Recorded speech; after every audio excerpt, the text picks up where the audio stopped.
نحمده ونستعينه ونستغفره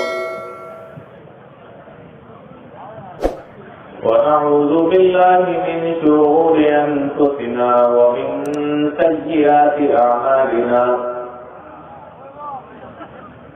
من يهده الله فلا مضل له ومن يضلل فلا هادي له وأشهد أن لا إله إلا الله وحده لا شريك له وأشهد أن محمدا عبده ورسوله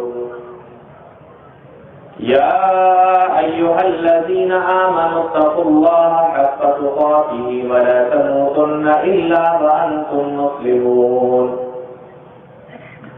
يا أيها الناس اتقوا ربكم الذي خلقكم من نفس واحدة وخلق منها زوجها وبث منهما رجالا كثيرا ونساء واتقوا الله الذي تساءلون به والأرحام إن الله كان عليكم رقيبا يا أيها الذين آمنوا اتقوا الله وقولوا قولا سديدا يصلح لكم أعمالكم ويغفر لكم ذنوبكم ومن يطع الله ورسوله فقد فاز فوزا عظيما أما بعد فإن خير الحديث كتاب الله وخير الهدي هدي محمد صلى الله عليه وسلم وشر الأمور محدثاتها وكل محدثة بدعة وكل بدعة ضلالة وكل ضلالة في النار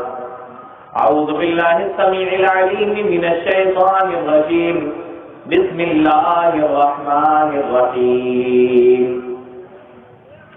فإن آمنوا بمثل ما آمنتم به فقد اهتدوا وإن تولوا فإنما هم في شقاق فسيكفيكهم الله وهو السميع العليم. جناب صدر محترم، اسٹیج پر تشریف فرما معزز علماء کرام و ذمہ داران جماعت، دور اور پاس سے تشریف لائے محترم سامعین، نوجوان ساتھیوں، پیارے بچوں اور اسلامی ماں و بہنوں،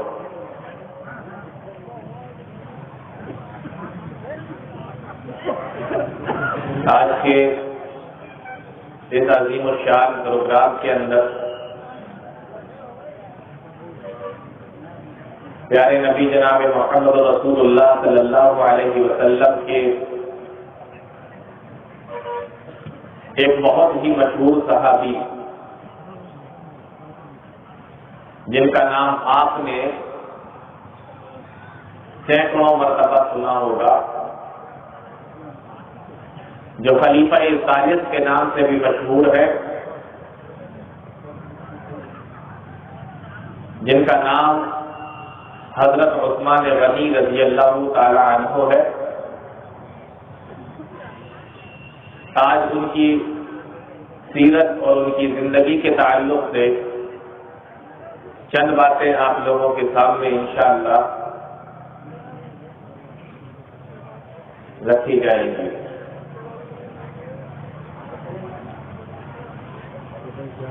زمانہ جاہلیت میں مکہ کے اندر، یعنی اسلام آنے سے پہلے مکہ کے اندر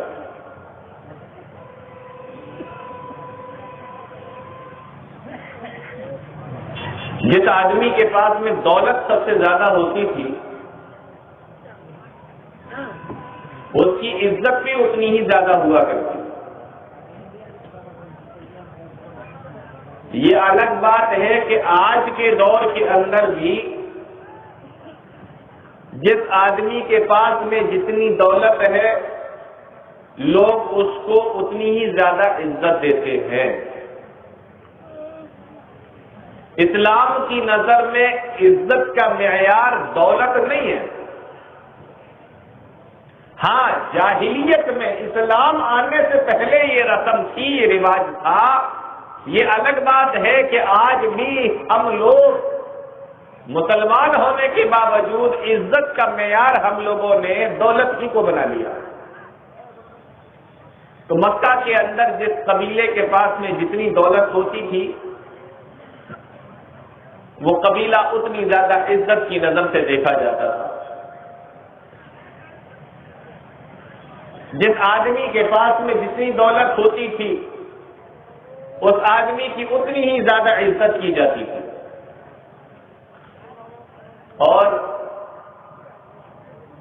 اگر جس کے پاس میں دولت ہے اس کے گھر کے اندر اگر نوجوان مرد لڑکے اس کے بھائی اس کے بیٹے اگر یہ سب بھی زیادہ ہوں تو پھر پورے محلے کے اندر ایسے خاندان سے ایسے گھر سے کوئی لڑائی نہیں لیتا اور سارے لوگ بچتے ہیں دبتے ہیں کہ بھائی اس کا خاندان بھی بڑا ہے اور اس کے خاندان کے اندر دولت بھی زیادہ ہے، ہم ان سے ٹکر نہیں لے سکتے. تو اس کی عزت اور زیادہ بڑھ جاتی ہے. حضرت عثمان غنی رضی اللہ تعالی عنہ یہ ایک ایسے صحابی ہیں جن کے خاندان کے اندر دولت بھی زیادہ تھی اور جن کے خاندان کے اندر لوگ بھی زیادہ تھے، نوجوان بھی زیادہ تھے، مرد بھی زیادہ تھے، بھائی بھی زیادہ تھے، بیٹے بھی زیادہ تھے.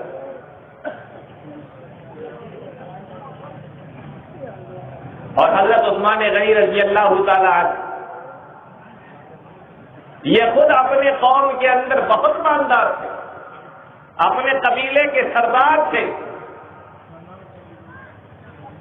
لیکن گفتگو کا انداز بڑا پیارا تھا.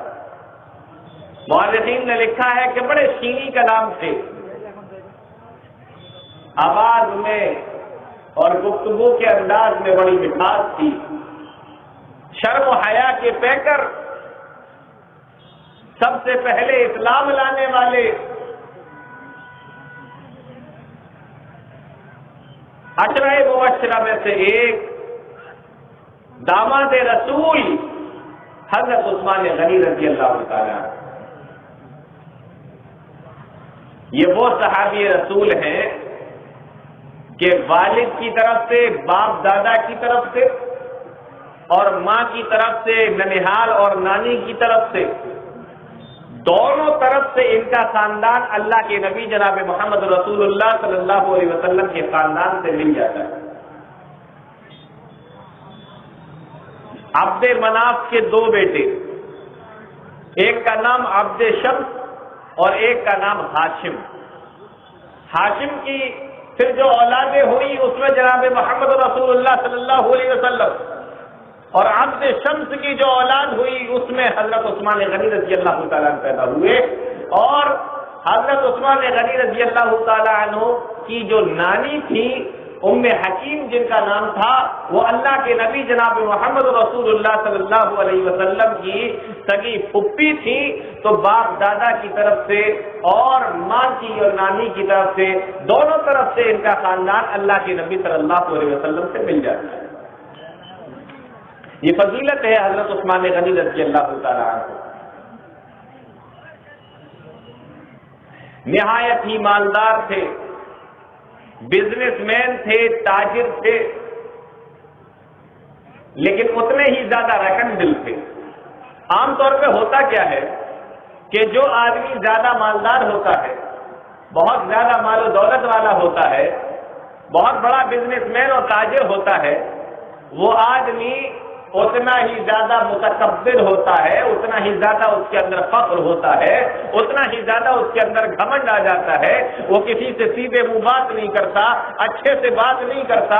لیکن حضرت عثمان غنی رضی اللہ تعالیٰ عنہ کا معاملہ بالکل الگ تھا. جن کے پاس جتنی زیادہ دولت تھی اتنے ہی زیادہ نرم دل تھے، اتنے ہی زیادہ رحم دل تھے، اتنے ہی پیار سے لوگوں سے باتیں کیا کرتے تھے. آج ہمارے پاس میں بھی اگر دولت آ جائے تو ہم تو صحیح سے سلام کا جواب بھی دینا پسند نہیں کرتے.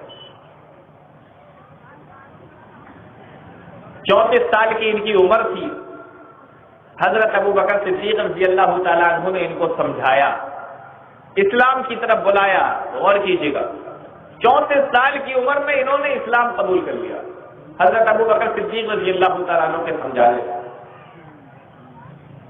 اور اسلام لانے سے پہلے بھی نہ تو انہوں نے کبھی کوئی بے حیائی کا کام کیا، نہ کبھی زمانہ جاہلیت میں شراب کو ہاتھ لگایا، نہ کبھی کسی بت کو سجدہ کیا۔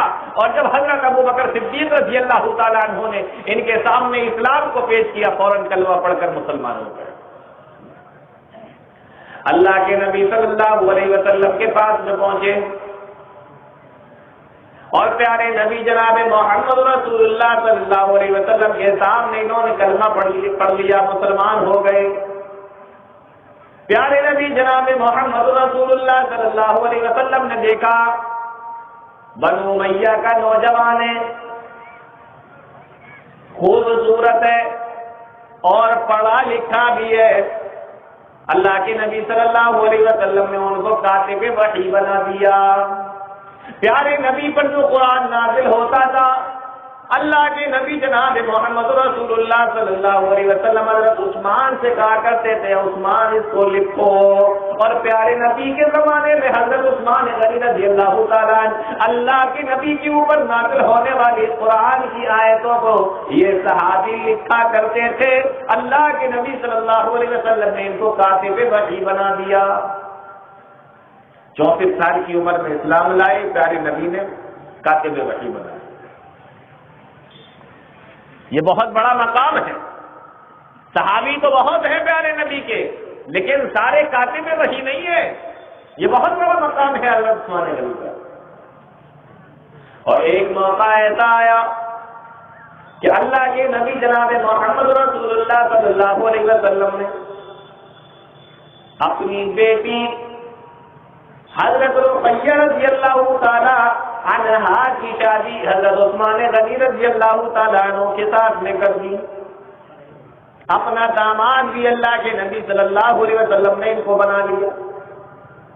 اب تھے تو یہ مکہ کے سرداروں میں سے اور تھے بھی یہ بڑے مالدار، لیکن اسلام لانے کے بعد، مسلمان ہونے کے بعد ایسا نہیں ہے کہ جس طریقے سے اور دوسرے مسلمانوں کو تکلیف اٹھانا پڑی اور جس طریقے سے دوسرے مسلمانوں کو پریشان ہونا پڑا، ان کو کوئی کسی نے ستایا نہ ہو، ان کو کسی نے پریشان نہ کیا ہو، ایسا نہیں ہے۔ اب یہ مالدار تھے تو مالداروں نے ان کو ستایا، یہ سردار تھے تو سرداروں نے ان کو پریشان کیا، ان کے قبیلے کے لوگوں نے، ان کے خاندان کے لوگوں نے، ان کے چچا نے ان کو مارا بھی، ستایا بھی، اور یہاں تک تاریخوں کے اندر لکھا ہوا ہے کہ چٹائی کے اندر ان کو لپیٹ دیا جاتا تھا اور چہرے کو باہر نکالا جاتا تھا، اور اس کے بعد کسی چیز میں آگ جلا کر آگ کا جو دھواں نکلتا ہے اس دھوئیں کو ناک کے پاس میں لے کر آیا کرتے تھے، اور وہ دھواں ناک کے ذریعے سے ان کے دماغ میں چڑھایا جاتا تھا۔ یہ سزا حضرت عثمان غنی رضی اللہ تعالیٰ عنہ کو دی جاتی تھی۔ ایک دن اللہ کے نبی صلی اللہ علیہ وسلم سے آ کر شکایت کی، اے اللہ کے نبی، اب تو مجھے پریشان کیا جا رہا ہے، بہت زیادہ ستایا جا رہا ہے، بہت زیادہ تکلیفیں دی جا رہی ہیں۔ حضرت عثمان غنی رضی اللہ تعالیٰ عنہ سے اللہ کے نبی جناب محمد رسول اللہ صلی اللہ علیہ وسلم نے فرمایا، اے عثمان، اب ایک کام یہ کرو، تم اپنی بیوی کو لے کر مکہ سے ہجرت کر جاؤ، مکہ سے چلے جاؤ۔ کہا اللہ کے نبی کہاں جائے؟ کہا حبشہ چلے جاؤ۔ حبشہ اس وقت مسلمان سارے ہجرت کر کر کے حبشہ جا رہے ہیں۔ پیارے نبی کی اجازت مل گئی، اپنی بیوی حضرت رقیہ رضی اللہ تعالیٰ عنہ کو ساتھ میں لیا اور ملک حبشہ چلے گئے، ہجرت کر کے حبشہ چلے گئے۔ ادھر مسلمان جو کچھ مکہ کے اندر باقی رہ گئے تھے، اور اللہ کے نبی جناب محمد رسول اللہ صلی اللہ علیہ وسلم جو مکہ کے اندر تھے، آپ کے اوپر قرآن کریم کی سورہ نجم اتری۔ پیارے نبی صلی اللہ علیہ وسلم خانہ کعبہ کے اندر تشریف لائے اور آپ نے سورہ نجم کی تلاوت شروع کر دی۔ مکہ کے سارے لوگ بیٹھے ہوئے ہیں مکہ کے اندر. سارے مشرکین مکہ اس وقت جتنے بھی وہاں پر موجود تھے ان سارے کے سارے لوگوں نے اللہ کے نبی جناب محمد رسول اللہ صلی اللہ علیہ وسلم کے زبان مبارک سے سورہ نجم کی آیتوں کو سنا, سورہ نجم کو سنا, اور آخر میں جب اللہ کے نبی صلی اللہ علیہ وسلم نے یہ آیت پڑھی فَاسْجُدُوا لِلَّهِ وَاعْبُدُوا, اللہ کے لیے سجدہ کرو اور اسی کی عبادت کرو. پیارے نبی جناب محمد رسول اللہ صلی اللہ علیہ وسلم کے زبان مبارک سے جب ان لوگوں نے قرآن کریم کی آیتوں کو سنا, پیارے نبی سجدے میں گئے تو سارے مشرکین بھی سجدے میں چلے گئے. ان کو اپنے اوپر کوئی کنٹرول نہیں ہو پایا, اپنے اوپر کنٹرول نہیں ہوا, آیتیں سن کر وہ بھی سجدے میں چلے گئے. اب جب یہ سجدے میں گئے,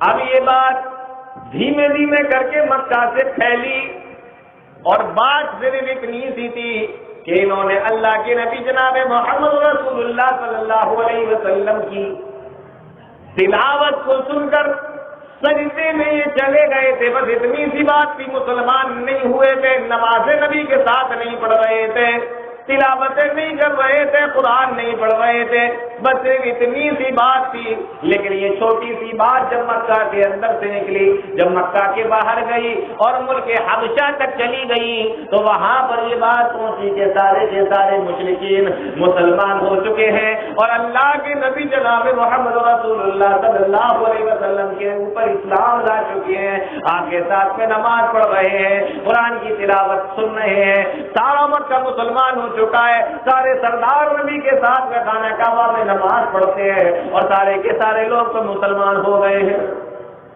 دیکھیے بات صرف اتنی تھی کہ یہ سجدے میں چلے گئے تھے نبی کی تلاوت کو سن کر, لیکن یہ بات جب مکہ سے نکل کر حبشہ گئی تو وہاں پر یہ بات پہنچی کہ یہ تو مسلمان ہو گئے سارے کے سارے. آج بھی ایسا ہی ہوتا ہے, ایک چھوٹی سی بات کہیں پر اگر ہو جائے, میڈیا کے ذریعے, اخبار کے ذریعے, سوشل میڈیا کے ذریعے, فیس بک کے ذریعے اور واٹس ایپ کے ذریعے جب وہ بات نکلتی ہے اور نکلتے اتنی بڑھ جاتی ہے, ایسا لگتا ہے کہ پتہ نہیں کون سا معاملہ ہو گیا, اور جب اس کی تحقیق کی جائے تو پتہ چلا کہ بات کوئی دوسری ہے, بات یہ ہے ہی نہیں جو بات پھیلائی جا رہی ہے. تو افواہیں پھیلائی جاتی ہے, اور ایک بات چھوٹی سی جب یہاں سے نکلتی ہے تو 1 انچ کی ہوتی ہے اور وہ بڑھتے کئی میٹر کی بن جاتی ہے. ایسا ہو جاتا ہے عام طور پہ, افواہیں جب چلتی ہیں تو اسی طریقے سے ہوتا ہے. اس لیے اسلام نے ہمیں یہ حکم دیا کہ جب بھی تمہارے پاس میں کوئی خبر آئے, کوئی بات آئے, کوئی بات تمہیں معلوم ہو تو اس کی تحقیق کر لیا کرو, اس کی چھانبین کر لیا کرو. یہ اسلام کا. اب یہ بات پھیلی, مسلمانوں کو معلوم ہوئی, جو لوگ ہجرت کر کے حبشہ چلے گئے تھے ان کو معلوم ہوئی. اب یہ سارے سوچنے لگے کہ چلو حبشہ سے واپس چلتے ہیں, لوٹ کر جاتے ہیں. جب مکہ کے لوگ مسلمان ہو گئے تو ہم دوسرے ملک میں کیوں رہیں, ہم اپنے گھر کے ہی اندر رہیں گے. وہاں سے مسلمانوں نے لوٹنا شروع کر دیا, ایک ایک کر کے مسلمان حبشہ سے لوٹ کر مکہ آئے. اور جب مکہ آئے, اور مکہ لوٹنے والوں میں حضرت عثمان غنی رضی اللہ تعالیٰ عنہ اور ان کی بیوی حضرت رقیہ رضی اللہ تعالیٰ عنہ بھی شامل تھی. لیکن جب مکہ آ کر دیکھا تو دیکھا کہ یہاں تو سارے کے سارے لوگ مسلمان نہیں ہوئے, وہ سردار جو مشرک تھے وہ آج بھی مشرک ہیں. یہاں پہ آ کے پتہ کیا تو پتہ یہ چلا کہ نہیں, ان لوگوں نے تو صرف ایک سجدہ کیا تھا نبی کے ساتھ میں, یہ مسلمان نہیں ہوئے. اور جب یہ مسلمان وہاں سے لوٹ کر آ گئے تو ان مشرکین نے ان کو پھر سے ستانا شروع کر دیا. اب دوبارہ سے ستانے لگے, پھر سے پریشان کرنے لگے. حضرت عثمان غنی رضی اللہ تعالیٰ اللہ کے نبی جناب محمد رسول اللہ صلی اللہ علیہ وسلم کے پاس میں پہنچے. پیارے نبی جناب محمد رسول اللہ صلی اللہ علیہ وسلم نے فرمایا, اے عثمان, اب تم یہاں سے ہجرت کر کے مدینہ چلے جاؤ. حضرت عثمان غنی رضی اللہ تعالیٰ اپنی بیوی حضرت رقیہ رضی اللہ تعالیٰ عنہ کو ساتھ میں لے کر دوسری مرتبہ ہجرت کی. پہلی مرتبہ حبشہ گئے تھے، اب دوسری مرتبہ حضرت عثمان غنی رضی اللہ تعالیٰ مدینہ چلے گئے۔ میرے بھائیوں، یہ بھی حضرت عثمان غنی رضی اللہ تعالیٰ کی فضیلت اور ان کا مقام ہے۔ کاتب وہی ہے، نبی کے اوپر قرآن نازل ہو رہا ہے تو لکھ رہے ہیں یہ حضرت عثمان غنی رضی اللہ تعالیٰ کی فضیلت۔ پیارے نبی نے اپنی بیٹی کے ساتھ میں ان کی شادی کر دی، یہ حضرت عثمان غنی کی فضیلت۔ اور جب ہجرت کرنے کا موقع آیا تو حبشہ ہجرت کر کے گئے۔ ہجرت کرنا بھی ایک فضیلت کا کام، اور اس کے بعد میں جب دوبارہ مکہ واپس لوٹے تو اللہ کے نبی جناب محمد رسول اللہ صلی اللہ علیہ وسلم نے دوبارہ سے ان کو مدینہ بھیج دیا۔ تو اللہ کے راستے میں اللہ کی خاطر اپنے دین کو بچانے کے لیے دوبارہ سے ہجرت کر کے حضرت عثمان غنی رضی اللہ تعالیٰ مدینہ چلے گئے۔ یہ بھی فضیلت کا کام، یہ بھی فضیلت کا مقام و مرتبہ، بڑی فضیلت ہے۔ حضرت عثمان غنی رضی اللہ تعالیٰ مدینہ پہنچے، کچھ دنوں کے بعد اللہ کے نبی صلی اللہ علیہ وسلم بھی مدینہ پہنچ گئے۔ اکثر مسلمان مکہ سے مدینہ چلے گئے۔ 1 سال ہو گئی مکہ کے اندر سے مدینہ گئے ہوئے، 1 سال ہو گئی مدینہ پہنچے ہوئے۔ حضرت عثمان غنی رضی اللہ تعالیٰ مدینے میں جنگ بدر کا موقع آ گیا۔ اللہ کے نبی صلی اللہ علیہ وسلم نے صحابہ اکرام کے درمیان میں بتا دیا، میدان بدر کی طرف صحابہ اکرام جا رہے ہیں۔ اللہ کے نبی صلی اللہ علیہ وسلم کے پاس میں آ کر اپنا اپنا نام لکھا رہے ہیں، اے اللہ کے نبی ہم بھی چلیں گے، اے اللہ کے نبی ہمیں بھی ساتھ میں لے جائیے، اے اللہ کے نبی ہم بھی آپ کے ساتھ میں جائیں گے۔ حضرت عثمان غنی رضی اللہ تعالیٰ عنہ بھی پہنچے اور آنے کے بعد کہنے لگے، اے اللہ کے نبی میں بھی آپ کے ساتھ میں جانا چاہتا ہوں، میں بھی آپ کے ساتھ میں جانا چاہتا ہوں، میں بھی چاہتا ہوں کہ مسلمانوں کے ساتھ میں جاؤں، میں بھی چاہتا ہوں کہ مسلمانوں کے ساتھ میں جا کر میدان بدر میں ان مشرکین کا سامنا کرو۔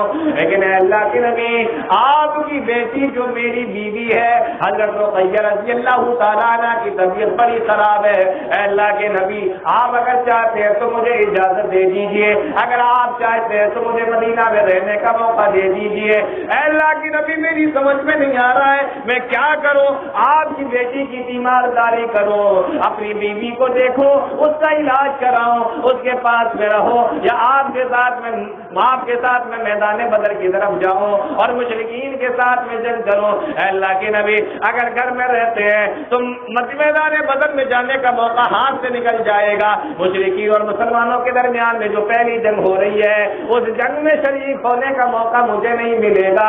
اے اللہ کے نبی اگر ساتھ میں جاتے ہیں تو بیوی کی دیکھ بھال کون کرے گا، اس کا علاج کیسے ہوگا، اس کی دیکھ بھال کیسے ہوگی، اس کی تیمارداری کیسے ہوگی؟ اے اللہ کے نبی کو سمجھ میں نہیں آ رہا ہے۔ اللہ کے نبی جناب محمد رسول اللہ صلی اللہ علیہ وسلم نے ارشاد فرمایا، اے عثمان تم اپنی بیوی کی دیکھ بھال کرو، اس کا علاج کراؤ، اس کی دیکھ بھال کرو، اس کو دوا دلاؤ، تم مدینہ کے اندر رک جاؤ اور تم مدینہ کے اندر ہی رہو، اس کی دیکھ بھال کرو۔ اللہ رب العالمین تم یہاں پر بیمار کی ذمہ داری پورتی کرو گے، دیکھ بھال کرو گے، اللہ تمہیں بدر میں شامل ہونے کا، ساتھ میں رہنے کا موقع نصیب فرمائے گا، اس کی فضیلت بھی عطا فرمائے گا۔ رہو گے مدینہ کے اندر لیکن تمہاری فضیلت یہ ہوگی کہ بدر میں رہنے والوں میں بھی تمہیں شمار کر لیا جائے گا، اور جو فضیلت بدر میں شامل ہونے والوں کی ہوگی وہ فضیلت بھی عثمان تمہاری بھی ہوگی۔ حضرت عثمان رضی اللہ تعالیٰ عنہ چلے جاتے ہیں، ادھر مسلمان میدان بدر کی طرف نکلے، ادھر حضرت عثمان غنی اپنی بیوی کی مزاج پرسی کر رہے ہیں، تیمارداری کر رہے ہیں، اس کی دیکھ بھال کر رہے ہیں، ان کا علاج کر رہے ہیں۔ اور بیوی بھی کون ہے؟ اللہ کی نبی جناب محمد رسول اللہ صلی اللہ علیہ وسلم کی بیٹی ہے حضرت رقیہ رضی اللہ تعالیٰ عنہا ہے۔ میدان بدر کے اندر جب اللہ نے مسلمانوں کو فتح نصیب فرمائی اور مال غنیمت جب ہاتھ میں آیا، پیارے نبی جناب محمد رسول اللہ صلی اللہ علیہ وسلم نے تمام لوگوں کا حصہ لگایا، سب کو ان کا حصہ دے دیا، اور ایک جگہ ایک حصہ الگ رکھ دیا. صحابہ کرام پوچھنے لگے اے اللہ کے نبی یہ حصہ کس کا ہے؟ پیارے نبی جناب محمد رسول اللہ صلی اللہ علیہ وسلم نے ارشاد فرمایا یہ حصہ عثمان غنی کا ہے. فرمایا اللہ کے نبی عثمان تو ساتھ میں نہیں آئے تھے, یہ حصہ ان کو کیسے مل گیا؟ فرمایا لوگوں عثمان بھلے ہی ہمارے ساتھ میں نہ آئے ہوں لیکن اللہ کی نظر میں عثمان غنی رضی اللہ تعالیٰ بدر میں شامل ہونے والے لوگوں کے ساتھ میں ہے. بدر میں اللہ نے ان کو شامل کر لیا ہے, مقام اور مرتبے میں شامل کر لیا ہے, فضیلت میں ان کو شامل کر لیا ہے. اس لیے جب اللہ نے ان کو بدر میں رہنے والوں کو کے ساتھ میں شامل فرمایا ہے, شمار فرمایا ہے, تو میں نے ان کا حصہ بھی الگ نکال کے رکھ دیا ہے. اس طریقے سے حضرت عثمان غنی رضی اللہ تعالیٰ مدینے میں رہ کر اپنی بیوی اور نبی کریم صلی اللہ علیہ وسلم کی بیٹی کی دیکھ بھال بھی کرتے رہے. اور ادھر اللہ رب العالمین نے عرش پر اللہ کے نبی جناب محمد رسول اللہ اور صحابہ اکرام کے ساتھ میں شامل ہونے والے بدر کے ساتھیوں کے اندر اللہ کے نبی اللہ رب العالمین نے حضرت عثمان غنی رضی اللہ تعالیٰ عنہ کا نام بھی درج کر دیا. وہ فضیلت بھی حضرت عثمان کو مل گئی اور ادھر مزاج پرسی, بیمار پرسی اور عیادت اور دیکھ بھال کرنے کا موقع بھی حضرت عثمان غنی رضی اللہ تعالیٰ عنہ کو مل گیا. ایک ساتھ دو فضیلتیں, نبی کی بیٹی کی دیکھ بھال بھی کر رہے ہیں اور ادھر حضرت عثمان غنی بدر میں شامل ہونے والے لوگوں میں شمار بھی کیے جا رہے ہیں. پیارے نبی ان کے لیے حصہ بھی نکال کے رکھ رہے ہیں. دو فضیلتیں ایک ساتھ. ادھر مسلمان میدان بدر سے مدینہ کی طرف لوٹے, خوش ہیں کہ اللہ نے فتح نصیب فرمائی ہے, لیکن جب مدینہ کے اندر پہنچے تو دیکھا کچھ مسلمان ہیں جو جنت البقیع سے باہر نکل کے آ رہے ہیں. پوچھا کیا ہوا, کیا معاملہ ہے؟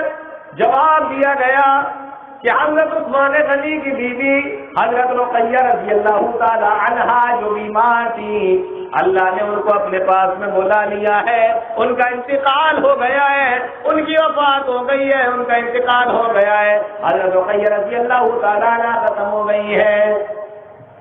ادھر مسلمان فتح کی خوشی میں آئے, ادھر معلوم ہوا کہ اللہ کے نبی صلی اللہ علیہ وسلم کی بیٹی کا انتقال ہو چکا. اللہ کے نبی صلی اللہ علیہ وسلم کے پاس میں حضرت عثمان پہنچے, آنکھوں میں آنسو لیے ہوئے.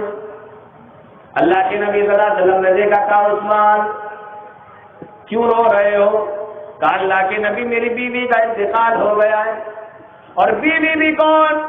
آپ کی بیٹی تھی. آپ کی بیٹی سے میرا گھر خالی ہو گیا. اللہ کے نبی کتنی بڑی نسبت تھی کہ نبی کی بیٹی جس کے گھر کے اندر موجود ہو آج اس کا انتقال ہو گیا ہو. نبی کی بیٹی میرے گھر کے اندر نہ رہی, میری بیوی کا انتقال ہو گیا ہے. حضرت عثمان غنی رضی اللہ تعالیٰ عنہ کو روتے ہوئے اللہ کے نبی صلی اللہ علیہ وسلم نے دیکھا. فرمایا اے عثمان رونے کی ضرورت نہیں ہے, اب ہم تمہیں تمہارے ساتھ اپنی دوسری بیٹی ام کلثوم کا نکاح بھی کر دیتے ہیں. ام کلثوم رضی اللہ تعالیٰ عنہ کی شادی اللہ کے نبی صلی اللہ علیہ وسلم نے حضرت عثمان غنی رضی اللہ تعالیٰ عنہ کے ساتھ میں کر دی.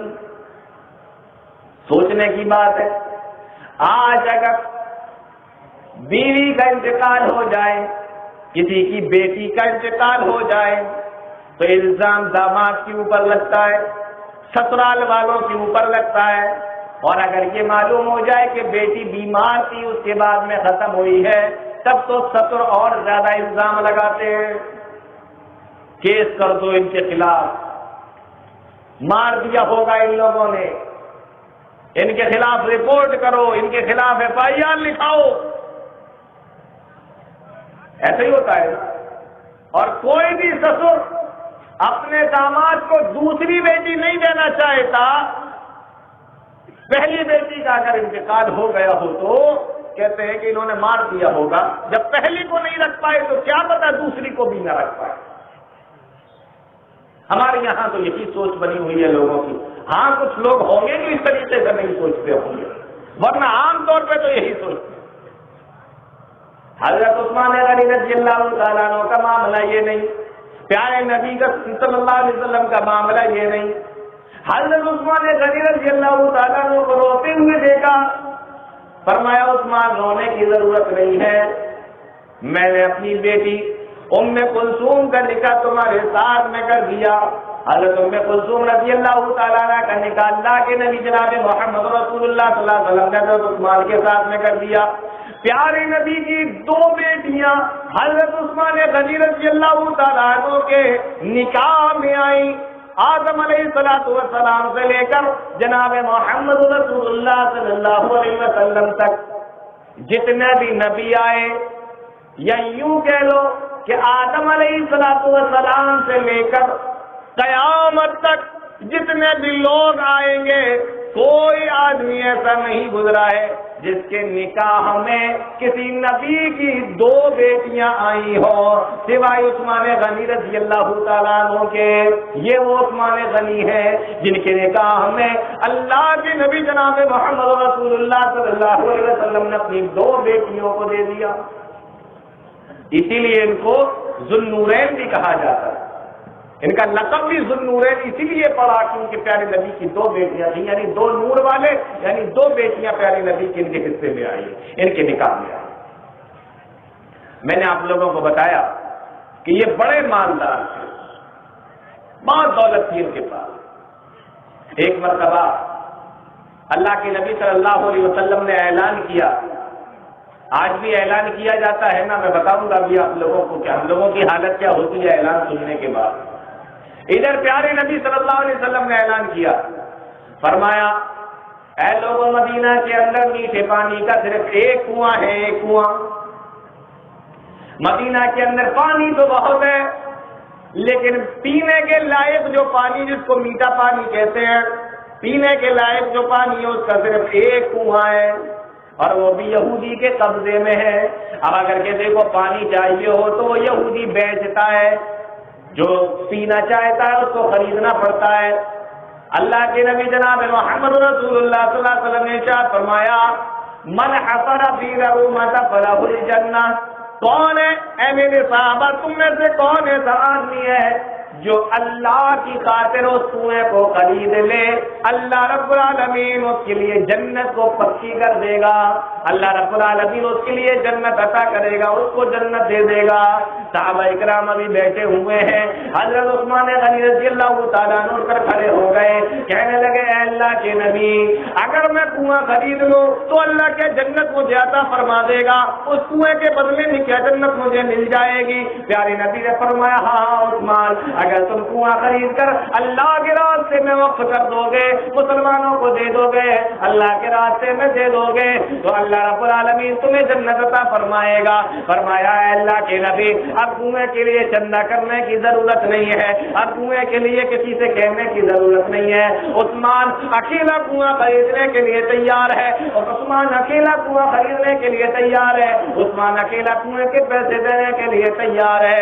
حضرت عثمان غنی اٹھے اور اس یہودی کے پاس میں پہنچے اور جا کر کہنے لگے اے یہودی تم اپنے کنویں کو بیچو گے؟ کہنے لگا میں کیوں بیچوں، یہ تو میری سونے کی کھوٹی ہے، یہ تو مجھے پیسہ دیتا ہے، اس کے ذریعے سے تو میں کماتا ہوں، یہ تو میرا کاروبار ہے، یہ میں تمہیں کیسے دے سکتا ہوں؟ کہنے لگے میں تمہیں اچھی قیمت دوں گا، بتاؤ بیچو گے؟ کہا کہ نہیں نہیں میں کنواں بیچنے کے لیے تیار نہیں. فرمایا ٹھیک ہے اگر تم پورا کنواں بیچنا نہیں چاہتے تو آدھا ہی کنواں بیچ دو. کہنے لگا آدھا کنواں کیسے بیچا جاتا ہے؟ کہا آدھا کنواں بیچ دو، میں آدھے پیسے اس کے دینے کے لیے تیار ہوں، آدھا کنواں تمہارا ہوگا آدھا میرا ہوگا، ایک دن پانی تم بھرو گے ایک دن پانی ہم بھریں گے. یہودی کہنے لگا یہ تو بڑے فائدے کی سودا ہے، میں پانی بیچتا بھی رہوں گا اور آدھا کنواں عثمان کو بھی بیچ دے رہا ہوں تو اکٹھا بھی پیسے مل جائیں گے. بیچنے کے لیے تیار ہو گیا.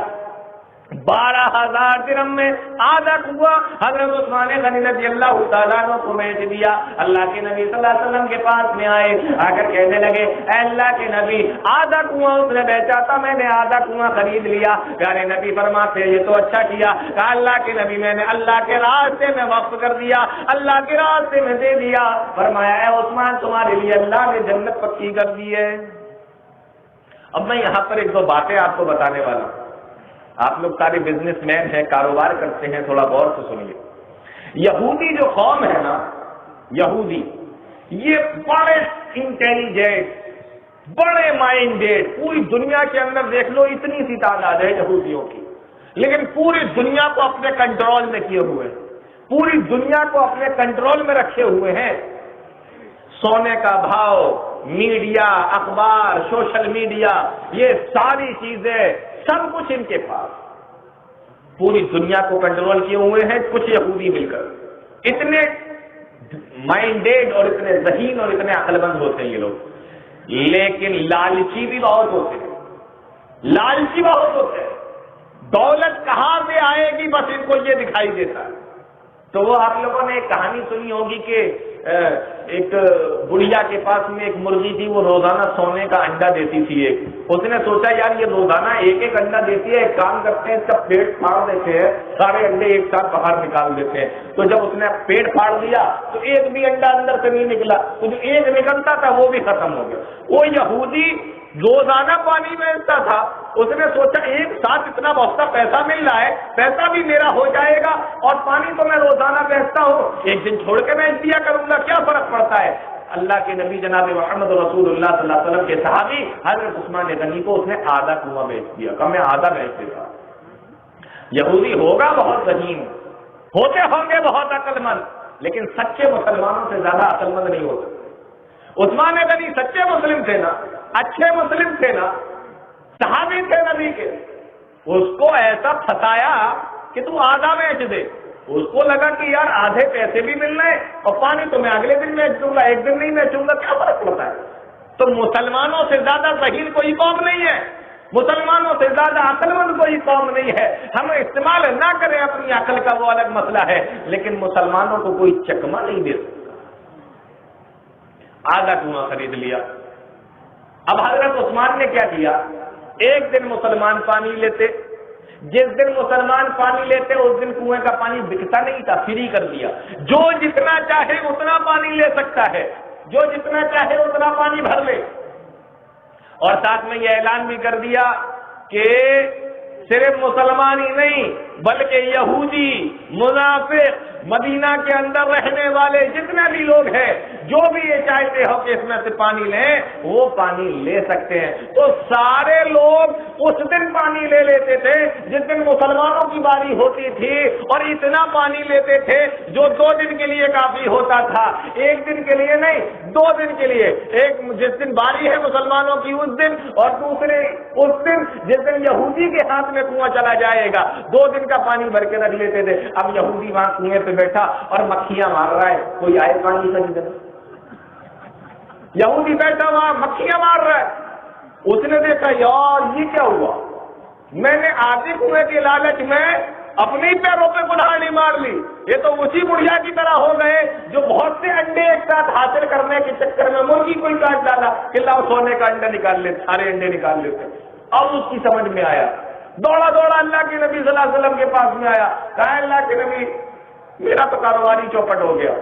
کیا ہوا تھا؟ آپ کے وہ جو حضرت عثمان ہے نا، عثمان غنی بہت بڑے بزنس مین ہیں، انہوں نے ایسی اپنی عقل چلائی کہ میں یہودی ہو کر بھی میری عقل ختم ہو گئی، اور میں آدھے کنویں کے چکر میں اب تو مجھے پورا ہی بیچنا پڑے گا کیونکہ کوئی لینے ہی نہیں آتا. سارے لوگ 2 دن کا پانی بھر کر رکھ لیتے. اللہ کے نبی صلی اللہ علیہ وسلم نے فرمایا کہ آدھا تم بیچنا چاہتے ہو؟ کہ اللہ کے نبی خرید ہی لیجیے، اب میرے بس کی بات نہیں ہے کنواں اپنے پاس میں رکھنا. اللہ کے نبی صلی اللہ علیہ وسلم نے اعلان فرمایا اے لوگوں تم میں سے کون ہے، آدھا کنواں تو عثمان نے خرید کر اللہ کے راستے میں وقف کر دیا ہے، آدھے کنویں کی قیمت دے دینا ہے. اب بتاؤ تم میں سے کون ہے جو اس کنویں کو خرید کر اللہ کے لیے وقف کر دے. ابھی صحابہ کرام سوچ رہے ہیں، اتنے میں عثمان غنی اٹھ کر کھڑے ہو گئے، کہنے لگے اللہ کے نبی اگر میں نے آدھا کنواں بھی خرید لیا تو کیا ہوگا؟ فرمایا فلہ الجنہ، اللہ تمہارے لیے جنت پکی کر دے گا. فرمایا اے اللہ کے نبی جنت مجھے مل جائے گی؟ فرمایا ہاں ہاں جنت تمہیں مل جائے گی. اللہ کے نبی جناب محمد رسول اللہ صلی اللہ علیہ وسلم اب یہ چیزیں کہنے کی ضرورت نہیں ہے، میں آدھا کنواں جو باقی رہ گیا ہے اس کی قیمت بھی دینے کے لیے تیار ہوں. اللہ کے نبی صلی اللہ علیہ وسلم کے سامنے حضرت عثمان غنی رضی اللہ تعالیٰ عنہ نے 8,000 درہم اس یہودی کو دے دیے، پورا کنواں مسلمانوں کے ہاتھ میں آ گیا۔ حضرت عثمان غنی رضی اللہ تعالیٰ عنہ نے فرمایا اے اللہ کے نبی اب یہ پورا کنواں اللہ کے راستے میں وقف کر دیتا ہوں، اس میں سے جب جتنا پانی لینا چاہتا ہے لے لے، بس اللہ رب العالمین اس کنویں کے بدلے میں مجھے جنت عطا فرما دے۔ دیکھیے مالدار ہونا کوئی بری بات نہیں، اسلام کے اندر کسی کا امیر ہونا، کسی کا مالدار ہونا کوئی بری بات نہیں۔ آپ پیسہ کمانا چاہتے ہیں خوب کمائیے، جتنا پیسہ کمانا چاہتے ہیں کمائیے، حلال طریقے سے کمائیے اور حلال چیزوں میں خرچ کیجیے، بس یہ 2 چیزوں کا خیال رکھیے۔ آپ مالدار بننا چاہتے ہیں مالدار بنیے، اسلام یہ نہیں کہتا کہ ہمارے ماننے والے غریب ہی رہیں، نہیں چاہتا اسلام۔ آپ جتنا امیر بننا چاہتے ہیں بنیے، اسلام منع نہیں کرتا پیسہ کمانے۔ 2 چیزوں کا خیال رکھیے، حلال طریقے سے کمائیے، حلال جگہوں پر خرچ کر دیجیے۔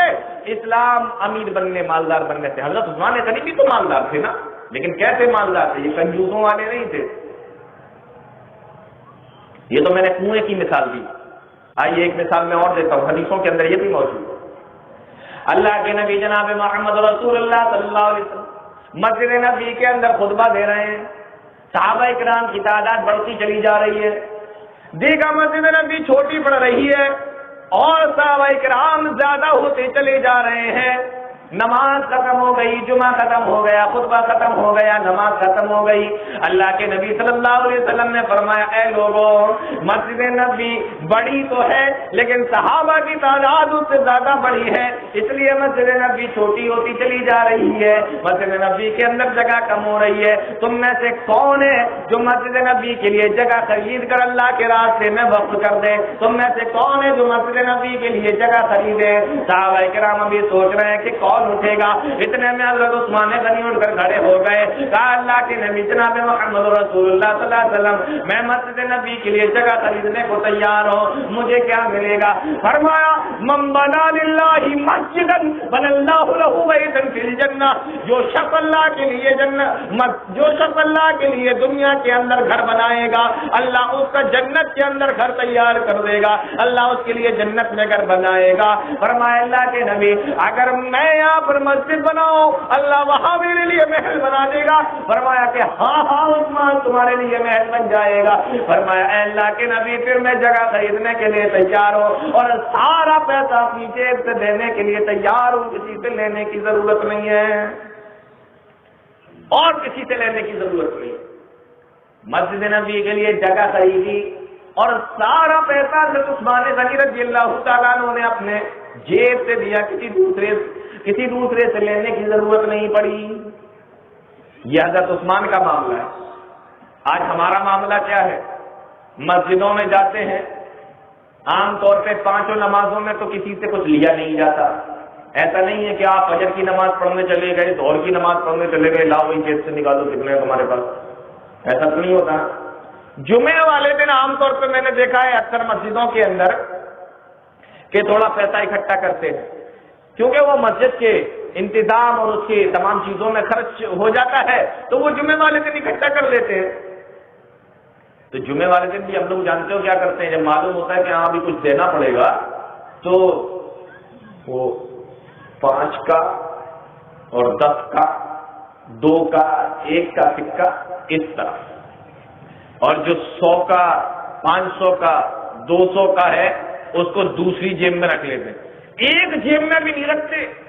کہیں ایسا نہ ہو ہم 5 کا نکال رہے ہوں اور 10 کا نکل آئے، کہیں ایسا نہ ہو کہ ہم 10 کا نکال رہے ہیں اور 100 کا نکل آئے، اور 100 کا نکال کر پھر جیب میں رکھیں گے تو لوگ کہیں گے یار بڑا کنجوس ہے، ہم نکل آیا تو دے دے۔ تو وہ موقع بھی ہاتھ میں نہ آ جائے، تو اس لیے جو مسجد میں دینا ہے 10 کا یا 5 کا وہ الگ ہے اور باقی کے پیسے الگ رکھے ہوئے۔ اب میں تو کبھی کبھی کہتا ہوں یہ جو 1-1 روپے 2-2 روپے تم لوگ مسجد میں لے جا کے ڈالتے ہو نا، اس کو کب بند کرو گے؟ کب بند کرو گے؟ جب سرکار بند کر دے گی، اس سے پہلے تو مجھے نہیں لگ رہا تم لوگ بند کرو۔ ارے مسجد اللہ کا گھر ہے، اس کا انتظام اور اس کی تمام چیزیں اس میں خرچے کی ضرورت ہوتی ہے. اللہ رب العالمین نے نوازا ہے، دل کھول کر دے دیا، جتنا ہو دے دو اللہ کے راستے میں. دیکھو حضرت عثمان غنی رضی اللہ تعالیٰ پوری زمین خرید کر دے دی. تو یہ معاملہ ہونا چاہیے، پیسہ آئے تو اللہ کے راستے میں خرچ بھی کرو. آج ہم لوگ گن گن کر دیتے ہیں، 5 ہو گئے، 10 دے دیے. کبھی کبھی میں نے دیکھا بعض جگہوں پر 100 کا نوٹ جیب سے نکالا، مسجد میں ڈال دیا، گلک میں ڈال دیا، یا وہ جو چلتا ہے نا ڈبہ اس کے اندر ڈال دیا. بعد میں کمیٹی سے کہہ رہے ہیں میں نے 100 روپے ڈالے تھے، وہ 90 واپس ہو. 90 وہ کھلے پھٹ کر نہیں تھے نا، چھٹے نہیں تھے نا، 90 ہم لے نہیں پائے تھے ابھی. تو ایسا بھی دیکھا گیا. تو ہر آدمی کی اپنی طاقت ہوتی ہے، وہ کیا ڈالتا ہے کیا نہیں. میں اس پہ فورس تو نہیں کر سکتا، لیکن ہاں اتنا ضرور کہہ سکتا ہوں کہ جتنا زیادہ ہوا کرے اتنا زیادہ اللہ کے راستے میں دینے کی کوشش کیا کرو. تو پیسہ ہونا بری بات نہیں ہے، لیکن اس کو اللہ کے راستے میں خرچ نہ کرنا یہ بری بات ہے. جب دیا ہے اللہ نے تو اس کو خرچ کیجیے. تو یہ حضرت عثمان غنی، یہ حضرت عثمان غنی رضی اللہ تعالیٰ عنہ ہے جو احد میں شامل ہوئے، خندق میں شامل ہوئے، حدیبیہ میں شامل ہوئے. اور حدیبیہ میں اللہ رب العالمین نے ان کو جو مقام عطا فرمایا وہ مقام دیکھیے. اللہ رب العالمین نے قرآن کے اندر اس کا ذکر فرمایا. اللہ کے نبی جناب محمد رسول اللہ صلی اللہ علیہ وسلم نے مدینہ کے اندر ایک خواب دیکھا کہ مسلمان اور خود اللہ کے نبی مدینہ سے مکہ گئے اور عمرہ کیا. آپ نے صبح اٹھ کر اپنا یہ خواب صحابہ کرام کو سنایا. صحابہ کرام بھی سوچنے لگے. کئی سال گزر گئے، 5 سال، 6 سال، 10 سال گزر گئے ہیں، مکہ نہیں گئے. ہم نے اپنا گھر بار وہیں پہ چھوڑ دیا، اپنا کاروبار وہیں پہ چھوڑ دیا، اپنے خاندان والوں کو وہیں پہ چھوڑ دیا، اپنے شہر کو بھی ہم چھوڑ آئے اسلام کی خاطر. آج پیارے نبی نے خواب دیکھا ہے. نبی کا خواب وہی ہوتا ہے، نبی کا خواب سچا ہوتا ہے. اس لیے سارے مسلمانوں نے تیاری کر لی اور نبی جناب محمد رسول اللہ صلی اللہ علیہ وسلم کے ساتھ 1400 مسلمان مدینہ سے چلے. کیوں؟ اس لیے کہ مکہ جائیں گے، عمرہ کریں گے، خانہ کعبہ کے اطراف میں طواف کریں گے، خانہ کعبہ کا طواف کریں گے، عمرہ کریں گے، مکہ جائیں گے. 1400 صحابہ کرام چلے. ابھی راستے میں پہنچے تھے، ادھر مکہ کے لوگوں کو معلوم ہوا، مشرکین کو معلوم ہوا، مکہ کے سرداروں کو معلوم ہوا کہ مسلمان مکہ آ رہے ہیں، عمرہ کرنے کے لیے آ رہے ہیں. انہوں نے آپ سے خبر بھیجی، اے مسلمانوں ہم تمہیں مکہ کے اندر داخل نہیں ہونے دیں گے. کہا کیوں داخل نہیں ہونے دو گے؟ کہا اس لیے داخل نہیں ہونے دیں گے کیونکہ تم ہماری وجہ سے مکہ چھوڑ کر گئے تھے اور آج تم نے اتنی طاقت بڑھا لی کہ تم ہماری اجازت کے بغیر مکہ کے اندر داخل ہو جاؤ. یہ تو ہماری بے عزتی کا معاملہ ہے، یہ تو ہماری ناک کٹنے کا معاملہ ہے. یہ تو پورے عرب کے اندر ہماری ہنسی بن جائے گی کہ مسلمان آج اتنی پاورفل، اتنے طاقتور ہو گئے ہیں کہ بغیر اجازت کے ہی مکہ کے اندر داخل ہو گئے، عمرہ بھی کر لیا. مکہ کے مشرکین ان کا کچھ نہیں کر سکے، اس لیے ہم تمہیں آنے کی اجازت نہیں دیں گے. کہا اللہ کے نبی جناب محمد رسول اللہ صلی اللہ علیہ وسلم نے ہم لڑنے کے لیے نہیں آ رہے ہیں، صرف عمرہ کرنے کے لیے آ رہے ہیں. ہمیں اندر آنے کی اجازت دے دو، مکہ آنے کی اجازت دے دو، عمرہ کرنے کی اجازت دے دو. کہا بالکل بھی نہیں. اگر آپ مکہ کے اندر زبردستی داخل ہونا چاہتے ہیں تو ہم آپ سے جنگ کریں گے، لڑائی لڑنے کے لیے تیار ہے، لیکن آپ کو اندر آنے کے لیے تیار نہیں، اجازت دینے کے لیے تیار نہیں. پیارے نبی جناب محمد رسول اللہ صلی اللہ علیہ وسلم راستے میں ہی رک گئے. کل لڑنے تھوڑی آئے. سوچنے لگے کہ اپنے کسی ساتھی کو بھیجیں مکہ کے لوگوں کو سمجھانے کے لیے. تو سارے لوگوں نے ایک ہی نام طے کیا، اللہ کے نبی اگر آپ کسی کو بھیجنا چاہتے ہیں اپنے ساتھیوں میں سے تو حضرت عثمان غنی رضی اللہ تعالیٰ عنہ کو بھیجیے، کیونکہ وہ بنو امیہ کے ہیں، خاندان بھی ان کا بڑا لمبا چوڑا ہے، خود بھی بڑے مالدار ہیں اور ان کے گھر والے بھی بڑے طاقتور ہیں. مکہ کے مشرکین ان کا کچھ نہیں بگاڑ سکیں گے، آپ ان کو بھیجیے بات کرنے کے لیے. حضرت عثمان غنی رضی اللہ تعالیٰ مکہ پہنچے، مکہ کے لوگوں سے بات چیت کی، 3 دن ہو گئے بات چیت کرتے ہوئے، مکہ والوں کو سمجھا رہے ہیں، لیکن مکہ والے کسی بھی طریقے سے بات نہیں آئے، کسی بھی طریقے سے نہیں مانے۔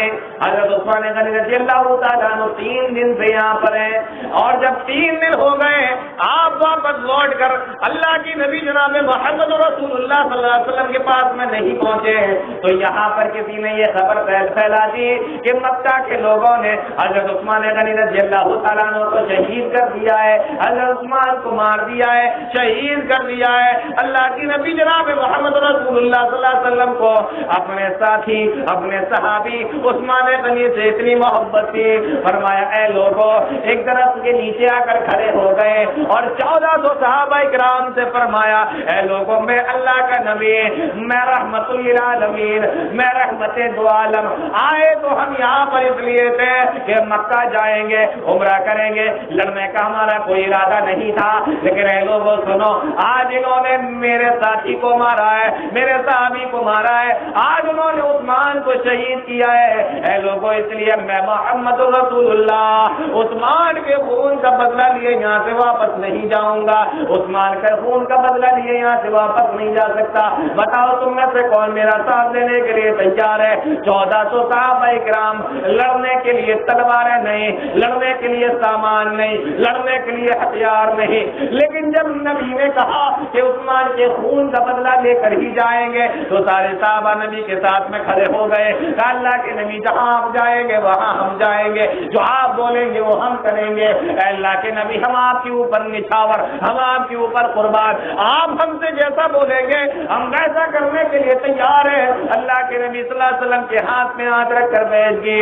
اللہ رب العالمین نے عرش سے جب اپنے نبی کے ساتھ اور صحابہ کی اس محبت کو دیکھا، آواز لگائی، جبرائیل امین وحی لے کر آئے، لقد رضی اللہ عن المؤمنین اذ یبایعونک تحت الشجرہ فعلم ما فی قلوبہم۔ اے نبی، اللہ ان تمام لوگوں سے راضی ہو گیا جو آپ سے بیعت لے رہے ہیں، جو آپ کے ہاتھ پہ ہاتھ رکھ کر بیعت لے رہے ہیں۔ اے اللہ کے نبی، اللہ رب العالمین ان تمام لوگوں سے راضی ہو گیا ہے۔ پیارے نبی نے اپنے ہاتھ پر ہاتھ رکھا، فرمایا اے لوگوں، تم سارے کے سارے لوگوں نے تو میرے ہاتھ پہ ہاتھ رکھ کر بیعت کر لی ہے، لیکن جانتے ہو یہ میرا ہاتھ ہے اور یہ والا ہاتھ جانتے ہو کس کا ہے؟ فرمایا اللہ کے نبی یہ بھی آپ کا ہاتھ ہے۔ فرمایا نہیں، یہ میرے عثمان کا ہاتھ ہے، اور عثمان کا ہاتھ اب میں اپنے ہاتھ پہ رکھ رہا ہوں۔ اللہ کے نبی جناب محمد رسول اللہ صلی اللہ علیہ وسلم نے اپنے ہاتھ کو عثمان کا ہاتھ قرار دیا۔ یہ فضیلت ہے حضرت عثمان غنی رضی اللہ تعالیٰ عنہ کی۔ یہاں پر یہ معاملہ چل رہا ہے اور وہاں مکہ کا یہ حال ہے، 3 دن ہو گئے حضرت عثمان غنی منا رہے ہیں، مکہ والے ماننے کے لیے تیار نہیں ہے۔ پھر اگر فیصلہ یہ ہوا کہ مسلمان اس سال واپس چلے جائیں اور اگلے سال آئیں گے تو عمرہ کرنے کی اجازت دے دی جائے گی۔ حضرت عثمان غنی رضی اللہ تعالیٰ واپس آنے لگے۔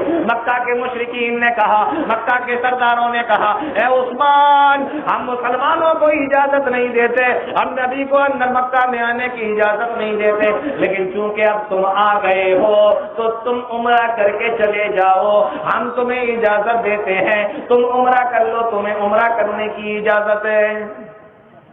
اب سنو حضرت عثمان غنی نے کیا جواب دیا۔ ہمارے تمہارے جیسے ہوتے تو سوچتے یار یہ موقع تو بڑا اچھا ملا ہے، چلو باقی مسلمان تو نہیں آ پا رہے، ہمارا تو فائدہ ہو ہی رہا ہے نا، تو ہم ہی کر لیتے ہیں۔ لیکن حضرت عثمان غنی اللہ اکبر، اطاعت دیکھیے نبی کی، اتباع دیکھیے نبی کی، کس کو کہتے ہیں۔ حضرت عثمان غنی رضی اللہ تعالیٰ عنہ نے فرمایا کہ نہیں اے لوگوں، میں عثمان، مجھے نبی نے بھیجا ہے اور صرف تم سے بات کرنے کے لیے بھیجا ہے۔ نبی نے مجھ سے یہ نہیں کہا تھا کہ عثمان اگر تمہیں موقع مل جائے تو تم عمرہ کر لینا۔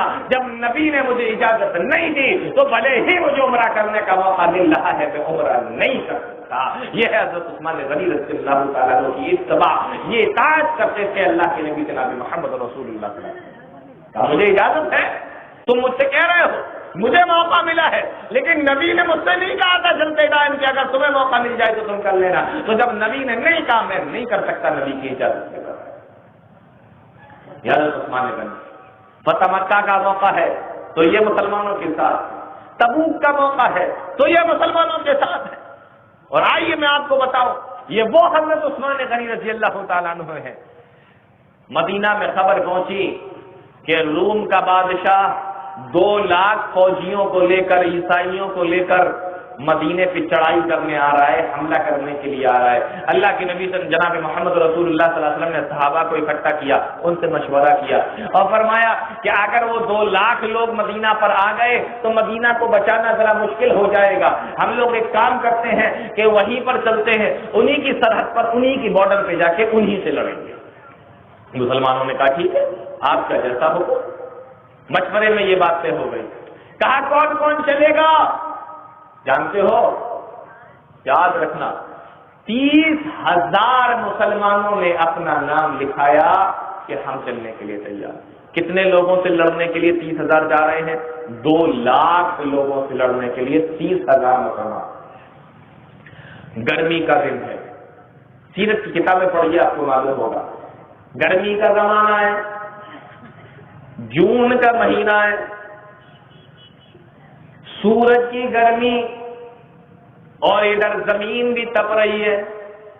اور مدینہ سے تبوک جہاں پہ جا کے اس رومی بادشاہ کو روکنا ہے 900 کلومیٹر کا سفر ہے. 900 کلومیٹر یہ آج کا دور نہیں ہے.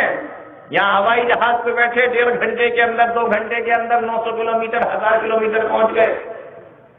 ٹرین میں بیٹھے پہنچ گئے نہیں، اونٹ پہ بیٹھ کر، گھوڑے پہ بیٹھ کر جانا ہے. کئی دن لگتے تھے. حدیثوں کے اندر آیا ہے کہ 50 دن لگے تھے جانے میں اور واپس آنے میں. اتنا لمبا سفر ہے. اور سب سے بڑی بات مورخین نے لکھا ہے کہ جب تبوک کے لیے نام لکھے جا رہے تھے تو فصل پک کے تیار تھی، کاٹنے کی دیری تھی. اب سوال یہ تھا کہ سارے مسلمان جب چلے جائیں گے تو فصل کاٹے گا کون؟ اور اگر فصل نہیں کٹی تو 1 سال تک پھر ہم کھائیں گے کیا؟ اور ایک بات اور بتا دوں آپ کو، جب فصل پک کے تیار ہوتی ہے تو کسان کو امیدیں زیادہ ہوتی ہیں کہ اب ہم اس کو کاٹیں گے تو اس کو بیچیں گے، میری محنت اور میرا پیسہ مجھے مل جائے گا. امید ہوتی ہے کہ نہیں ہوتی ہے؟ آپ لوگ بھی کرتے ہوں گے نا کھیتی کسان. اور ایک بات اور بتاؤ، جب فصل پک کے تیار ہوتی ہے تو عام طور پر آدمی کے پاس میں پیسہ ختم ہو جاتا ہے، کیونکہ وہ فصل میں اتنا لگا چکا ہوتا ہے کہ سب کچھ اس کا چلا جاتا ہے. کبھی کبھی تو ایسا دیکھنے میں کہ ادھار لے کر آتا ہے اور لگاتا ہے کہ بھئی فصل کٹ جائے گی تو میں تمہیں دے دوں گا. تو یہاں پر بھی یہی معاملہ تھا. اب فصل پک کے تیار 1 سال تک کریں گے کیا اگر فصل چھوڑ کر چلے گئے؟ اور جو کچھ لگا تھا وہ لگا چکے، اب ہے بھی نہیں. یہ کھجوریں آئیں گی، یہ بکیں گی، تب پیسہ آئے گا. ایسی حالت میں 900 کلومیٹر جانا، فصلوں کو ایسے ہی چھوڑ دینا، میرے بھائیوں یہ صحابہ اکرام جی کر سکتے ہیں. یہ انہی کا ایمان ہے، یہ انہی کا مقام ہے، تبھی اللہ رب العالمین نے ان کو اتنا بڑا مقام دیا. ہمارے بس کی بات ہے؟ ہم سنا دیں، آپ سن لیں، بہت اچھا لگتا ہے سننے میں، سنانے میں، لیکن جب بات کرنے کی آتی ہے تب پتہ چلتا ہے. فصل پک کر کھڑی ہو، گھر میں پیسہ نہ ہو، اناج نہ ہو، دولت نہ ہو، بیوی بچے گھر میں موجود ہو، اور ایسی حالت میں فصل کو چھوڑ کر چلے جانا، 900 کلومیٹر کا سفر کرنا کوئی معمولی بات نہیں. اور جا بھی کہاں ہے؟ جنگ کرنے کے لیے. گھومنے تھوڑی جا رہے ہیں، ارے ابھی آ جائیں گے بہت مزہ آئے گا، ہے نا؟ گھومنے تھوڑی جا رہے ہیں کہ لوٹ کے آئیں گے بہت مزہ آئے گا، پھر آ کے تمہیں کہانیاں سنائیں گے کتنا اچھا لگا، کتنا مزہ آیا تھا. گھومنے تھوڑی جا رہے ہیں، جنگ کرنے جا رہے ہیں. 2 لاکھ لوگ. اللہ پیارے نبی نے اعلان کیا، اے لوگوں جس کے گھر میں جو بھی ہو وہ لا کے یہاں پہ جمع کر دے. صحابہ اکرام لے کر آئے، جس کے پاس میں جو بھی تھا وہ لے کر آیا. بڑی لمبی روایت ہے، اگر پوری بیان کریں گے تو بہت بڑی بات ہو جائے گی. حضرت ابوبکر صدیق رضی اللہ تعالیٰ عنہ کے بارے میں آتا ہے، حضرت عمر فاروق رضی اللہ تعالیٰ عنہ کے بارے میں آتا ہے. وہ کہتے ہیں کہ ہم حضرت ابوبکر سے کبھی آگے نہیں نکل سکے، نیکیوں میں کبھی آگے نہیں بڑھ سکے، لیکن اس دن جب نبی نے اعلان کیا اے لوگوں جس کے پاس میں جو بھی ہو وہ لا کے یہاں پہ جمع کر دے، میں سوچنے لگا میرے گھر کے اندر تھوڑا سا مال ہے، ابو بکر کے گھر میں نہیں ہے۔ انہیں معلوم تھا ابو بکر کے گھر میں نہیں، میرے گھر میں۔ کہا کہ آج میں مال لا کے اللہ کے نبی کو دے دوں گا، نیکیوں میں ابو بکر سے آگے بڑھ جاؤں گا۔ حضرت عمر فرماتے ہیں میں گھر پہ گیا اور جانے کے بعد میں نے مال کے 2 حصے کیے، آدھا حصہ میں نے اللہ کے نبی جناب محمد رسول اللہ صلی اللہ علیہ وسلم کو لا کر دے دیا، اور آدھا مال اپنے گھر کے اندر بیوی بچوں کے لیے چھوڑ آیا۔ ابھی میں بیٹھا ہوا تھا، میں نے دیکھا کہ دور سے ایک آدمی آ رہا ہے، بہت بڑا بوجھ اور گٹر اس کے سر پہ رکھا ہوا ہے، اور اتنا بوجھ ہے کہ وہ اپنا پیر زمین سے کہیں پہ رکھنا چاہتا ہے، لیکن سر پر بوجھ اتنا ہے کہ پیر کسی دوسری جگہ پہ پڑ رہا ہے۔ اگر آپ لوگوں نے بھی بوجھ اٹھایا ہوگا تو آپ لوگوں کو بھی معلوم ہوگا، جب سر کے اوپر بوجھ زیادہ ہوتا ہے تو آپ پیر رکھنا تو کہیں پہ چاہتے ہو، لیکن کانپ کر پیر کسی دوسری جگہ پہ پڑتا ہے، عام طور پہ ایسا ہو جاتا ہے۔ حضرت عمر فاروق فرماتے ہیں میں نے دیکھا ایک آدمی ایسے ہی آ رہا ہے، اللہ کے نبی جناب محمد رسول اللہ صلی اللہ علیہ وسلم کے پاس میں پہنچے تو میں نے دیکھا ابو بکر ہے، اتنا بڑا بوجھ اور گٹری اتاری۔ کہا ابو بکر کیا لے آئے، کیا ہے؟ فرمایا اللہ کے نبی سب کچھ لے آئے۔ کہا گھر میں کچھ موجود ہے؟ کہا اللہ کے نبی گھر میں کچھ نہیں ہے، اللہ اور اس کے رسول کا نام کر کے اندر چھوڑ کر آئے ہیں، باقی ساری چیزیں ہم لے کر آ گئے۔ اللہ کے نبی نے کہا کھولو، جب اس کو کھولا گیا دیکھا اس میں پلیٹیں موجود ہے، اس میں پیالہ موجود ہے، اس میں چمچ موجود ہے، اس میں گلاس موجود ہے، گھر کے برتن بھی ابو بکر اٹھا لائے، ساری چیزیں اللہ کے نبی صلی اللہ علیہ وسلم کو لا کر دے دی۔ اللہ کے نبی کے سامنے جب رکھی حضرت عمر فاروق فرمانے لگے اس دن مجھے یقین ہو گیا کہ میں ابو بکر سے کبھی بھی کسی کام میں آگے نہیں بڑھ سکتا۔ یہ لالا کی جمع کرتا پیاری نبی نے کہا جمع کرو، جمع کیا جائے۔ اور سنیے حضرت عثمان غنی رضی اللہ تعالیٰ عنہ ہے، حضرت عثمان غنی رضی اللہ تعالیٰ عنہ کا معاملہ یہ ہے، فرمایا کون ہے جو 100 اونٹ اللہ کے راستے میں دے دے؟ حضرت عثمان غنی کھڑے ہو گئے، کہنے لگے اللہ کے نبی 100 اونٹ میں دینے کے لیے تیار۔ فرمایا دوسری مرتبہ نبی نے کہا کہ کون ہے 100 اونٹ اللہ کے راستے میں دے دے؟ حضرت عثمان غنی پھر سے کھڑے ہو گئے، کہا اللہ کے نبی میں دینے کے لیے تیار ہوں۔ نبی نے تیسری مرتبہ، چوتھی مرتبہ، پانچویں مرتبہ، 6، 7، 8، 9، 10 مرتبہ نبی نے اعلان کیا کہ کون ہے جو اللہ کے راستے میں 100 اونٹ دینے کے لیے تیار ہو، اور ہر مرتبہ حضرت عثمان غنی اٹھ کر کھڑے ہوئے اور 1000 اونٹ اللہ کے راستے میں دینے کے لیے تیار ہو گئے۔ میں 1000 اونٹ اللہ کے راستے میں دیتا ہوں۔ پھر آپ نے فرمایا کہ کون ہے جو 100 گھوڑے اللہ کے راستے میں دینے کے لیے تیار ہے؟ حضرت عثمان غنی پھر سے کھڑے ہو گئے کہ اللہ کے نبی اس میں بھی میرا ہی نام لکھ لیجئے، میں 100 گھوڑے اللہ کے راستے میں دینے کے لیے تیار ہوں۔ فرمایا کون چاندی اور سونا دینے کے لیے تیار ہے؟ فرمایا اللہ کے نبی میں 29 کلو چاندی اللہ کے راستے میں دے رہا ہوں، میرے نام میں لکھ لیجئے 29 کلو چاندی۔ کتنی؟ 29 کلو چاندی، اور 1000 دینار یعنی 1000 سونے کی سکے اللہ کے راستے میں دینے کے لیے تیار ہوں۔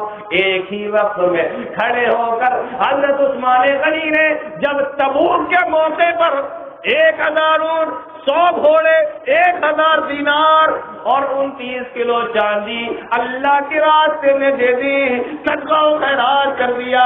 پیارے نبی کی آنکھوں میں آنسو آ گئے، فرمانے لگے، بخاری کی روایت ہے، معاذ اللہ عثمان ما من بعد اليوم، اے عثمان آج کے بعد تو کچھ بھی کرے گا اللہ نے تیری جنت کو تو پکا کر دیا ہے۔ اے عثمان بھٹ کر اللہ نے تیرے لیے جنت کو پکا کر دیا ہے۔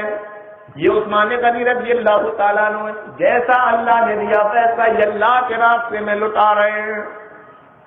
تو مالدار ہونا کوئی غلط بات نہیں ہے میرے بھائیوں، لیکن وہ عادت بھی اپنے اندر پیدا کرو جو نبی کے یہ صحابی حضرت عثمان غنی رضی اللہ تعالیٰ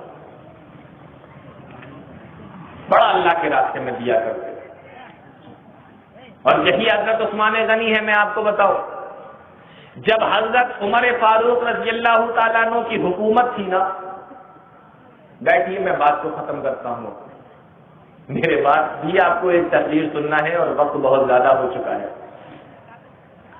یہی حضرت عثمان غنی رضی اللہ تعالیٰ عنہ ہے، حضرت عمر فاروق خلیفہ ہے، مدینہ میں قحط سالی ہے، بارش نہیں ہو رہی ہے، دور دور تک عرب کے اندر بارش نہیں ہو رہی ہے، غلہ نہیں ہے کھانے کے لیے، لوگ پریشان ہیں۔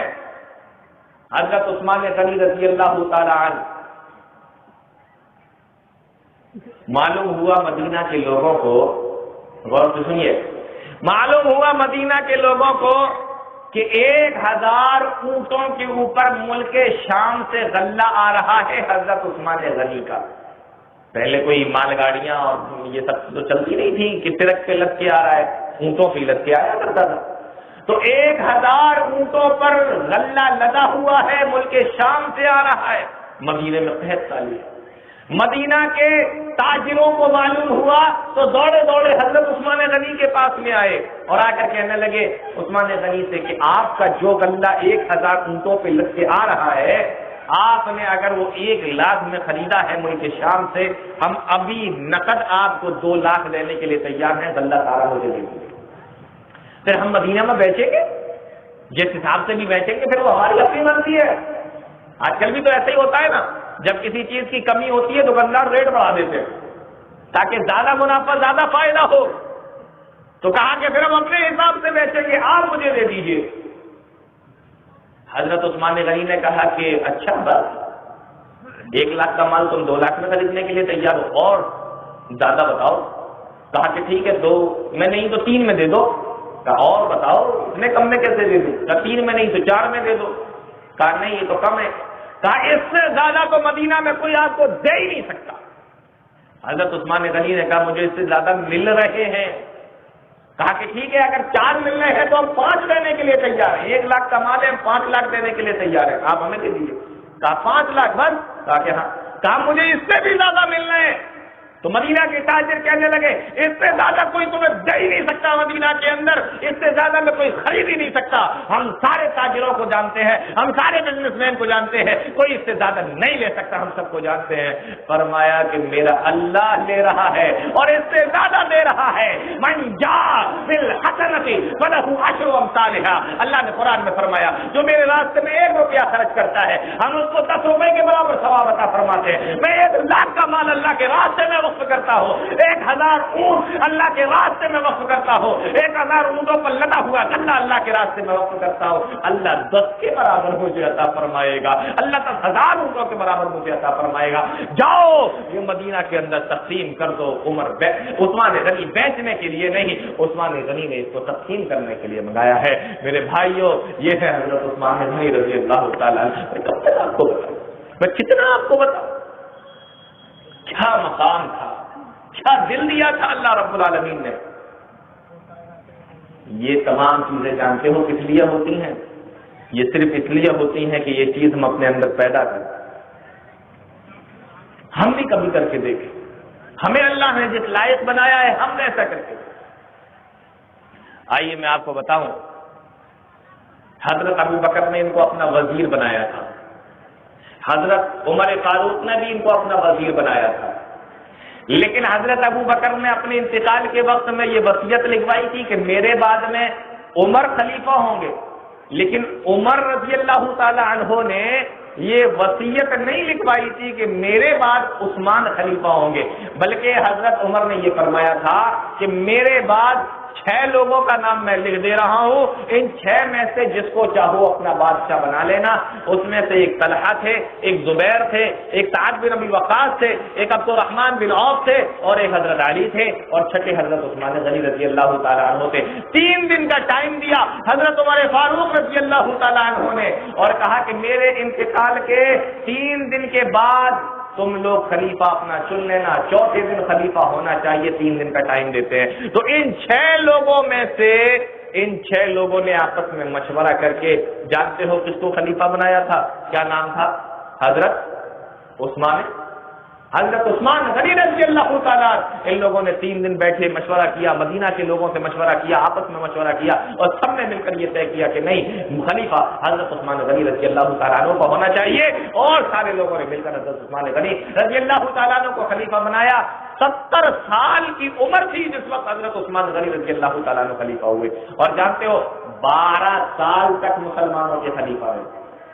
اب میں آپ کو ایک جنرل نالج کی بات بتا دیتا ہوں، اگر یہ پوچھا جائے کہ نبی کے 4 خلیفہ ابو بکر، عمر، عثمان، علی، ان 4 لوگوں میں سب سے زیادہ خلافت کا ٹائم کس کا ہے، وقت کس کا ہے، مدت کس کی ہے، سب سے زیادہ خلیفہ کون رہا، تو حضرت عثمان غنی رضی اللہ تعالیٰ 12 سال مسلمانوں کے خلیفہ رہے، حضرت عمر 10 سال رہے، حضرت علی 6 سال رہے، حضرت ابو بکر صدیق 2.5 سال، تقریباً 2.5 سال رہے، تو سب سے زیادہ خلیفہ اور سب سے زیادہ بادشاہ کا ٹائم بھی حضرت عثمان غنی کو ملا۔ شروع کے جب یہ خلیفہ ہوئے تو بہت بڑے بڑے کارنامے انجام دیے۔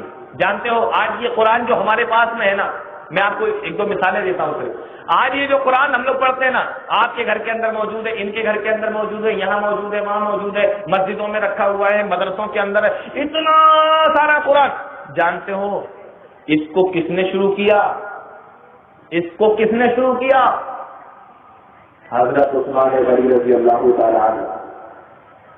انہوں نے لکھوایا اپنی خلافت کے زمانے میں، قرآن کی کاپیاں کروائی، وہ قرآن جو اللہ کے نبی صلی اللہ علیہ وسلم کے گھر میں رکھا تھا، حضرت ابو بکر رضی اللہ تعالیٰ عنہ کی حکومت میں تھا، خلافت میں تھا، حضرت عمر فاروق کی خلافت میں تھا، اسی قرآن کو نبی کے گھر سے منگوایا، اور پھر بہت سے مسلمانوں کو بٹھا کر اس قرآن کو دیکھ کر اور دوسری کاپیاں اور دوسرا لکھنے کی تیاری کرائی، اور اسی کو دیکھ دیکھ کر لکھا گیا، اور پھر اس کو پورے عرب کے اندر، مسلم ممالک کے اندر، صوبوں کے اندر پھیلا دیا گیا، اور اسی کو دیکھ دیکھ کر پھر یہ کاپیاں بنی۔ تو یہ جو قرآن آج ہم لوگوں کو ملا ہے، یہ حضرت عثمان غنی رضی اللہ تعالیٰ عنہ نے اس طریقے سے پھیلایا۔ اور ایک بات اور بتاؤں آپ کو، حضرت عثمان غنی رضی اللہ تعالیٰ عنہ کا ایک کارنامہ یہ بھی ہے، اس کو بھی غور سے سن لینا۔ حضرت عمر فاروق رضی اللہ تعالیٰ عنہ کے زمانے تک مسلمان جو بھی جنگ لڑتے تھے نا، خشکی میں لڑتے تھے، میدانوں میں لڑتے تھے، دریا میں نہیں لڑتے تھے۔ آج کل دریاؤں میں بھی ہوتی ہے نا جنگیں، سمندر کے اندر بھی تو جنگیں لڑی جاتی ہیں، مسلمان دریاؤں میں کبھی جنگ نہیں لڑتے تھے۔ لیکن حضرت عثمان غنی رضی اللہ تعالیٰ عنہ کا جب زمانہ آیا، 1 سال کے اندر 1400 پانی کے جہاز تیار کروائے۔ آج بھی بڑی سے بڑی کمپنی بھی 1 سال کے اندر 1400 پانی کے جہاز تیار نہیں کر سکتی جو حضرت عثمان غنی رضی اللہ تعالیٰ عنہ نے اپنی حکومت میں کروائے۔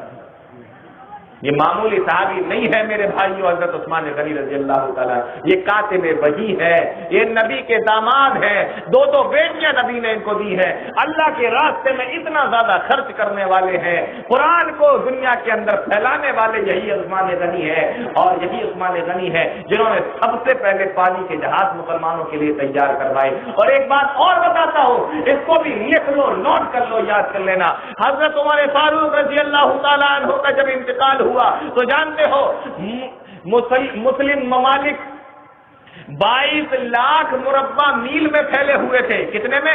22 لاکھ مربع میل کے اندر مسلمانوں کی حکومت پھیلی ہوئی تھی۔ لیکن جب حضرت عثمان غنی رضی اللہ تعالیٰ عنہ کا انتقال ہوا تو جانتے ہو حضرت عثمان غنی کے انتقال کے وقت میں مسلم ممالک اور یہ مسلم حکومت 64 لاکھ مربع میل کے اندر پھیلی ہوئی تھی۔ اتنی حکومتوں کو انہوں نے فتح کیا ہے حضرت عثمان غنی رضی اللہ تعالیٰ عنہ نے۔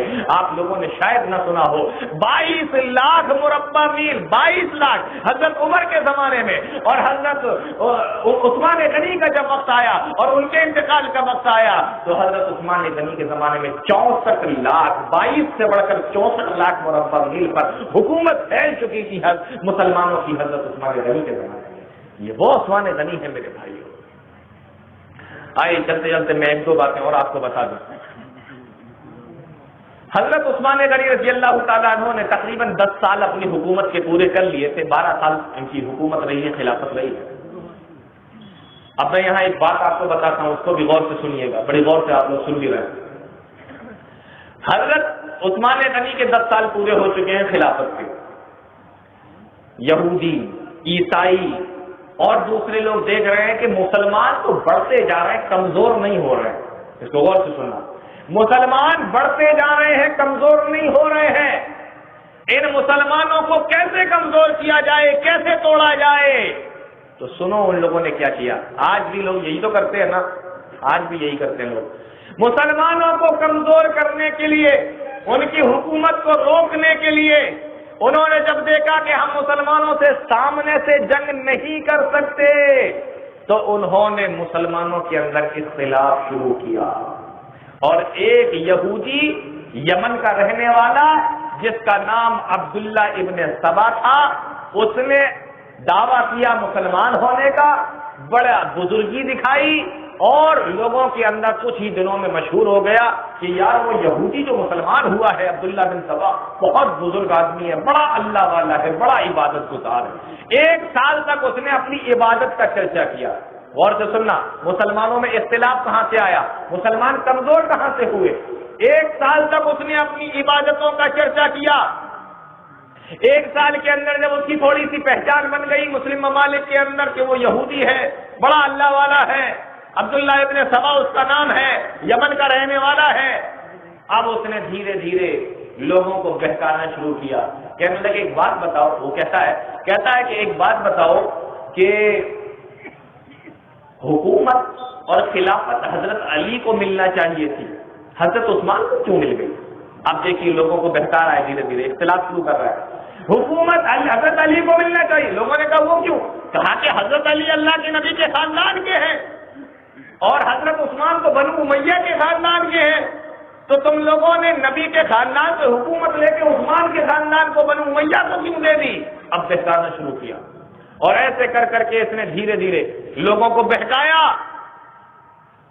جب مسلمانوں کو معلوم ہوا، پہلے یہ بصرہ گیا، بصرہ میں جب اس نے لوگوں کو بہکایا تو وہاں کے گورنر نے اس کو نکال دیا۔ یہ ملک شام گیا، وہاں پر بھی اس نے لوگوں کو بہکایا تو وہاں سے بھی بھگا دیا گیا۔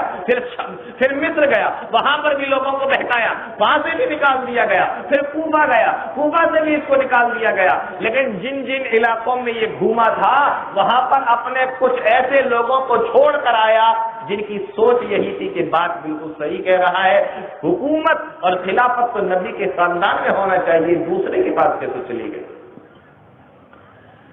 بالآخر حضرت عثمان غنی رضی اللہ تعالیٰ عنہ کی خلافت کا 12واں سال تھا، 35 ہجری تھی۔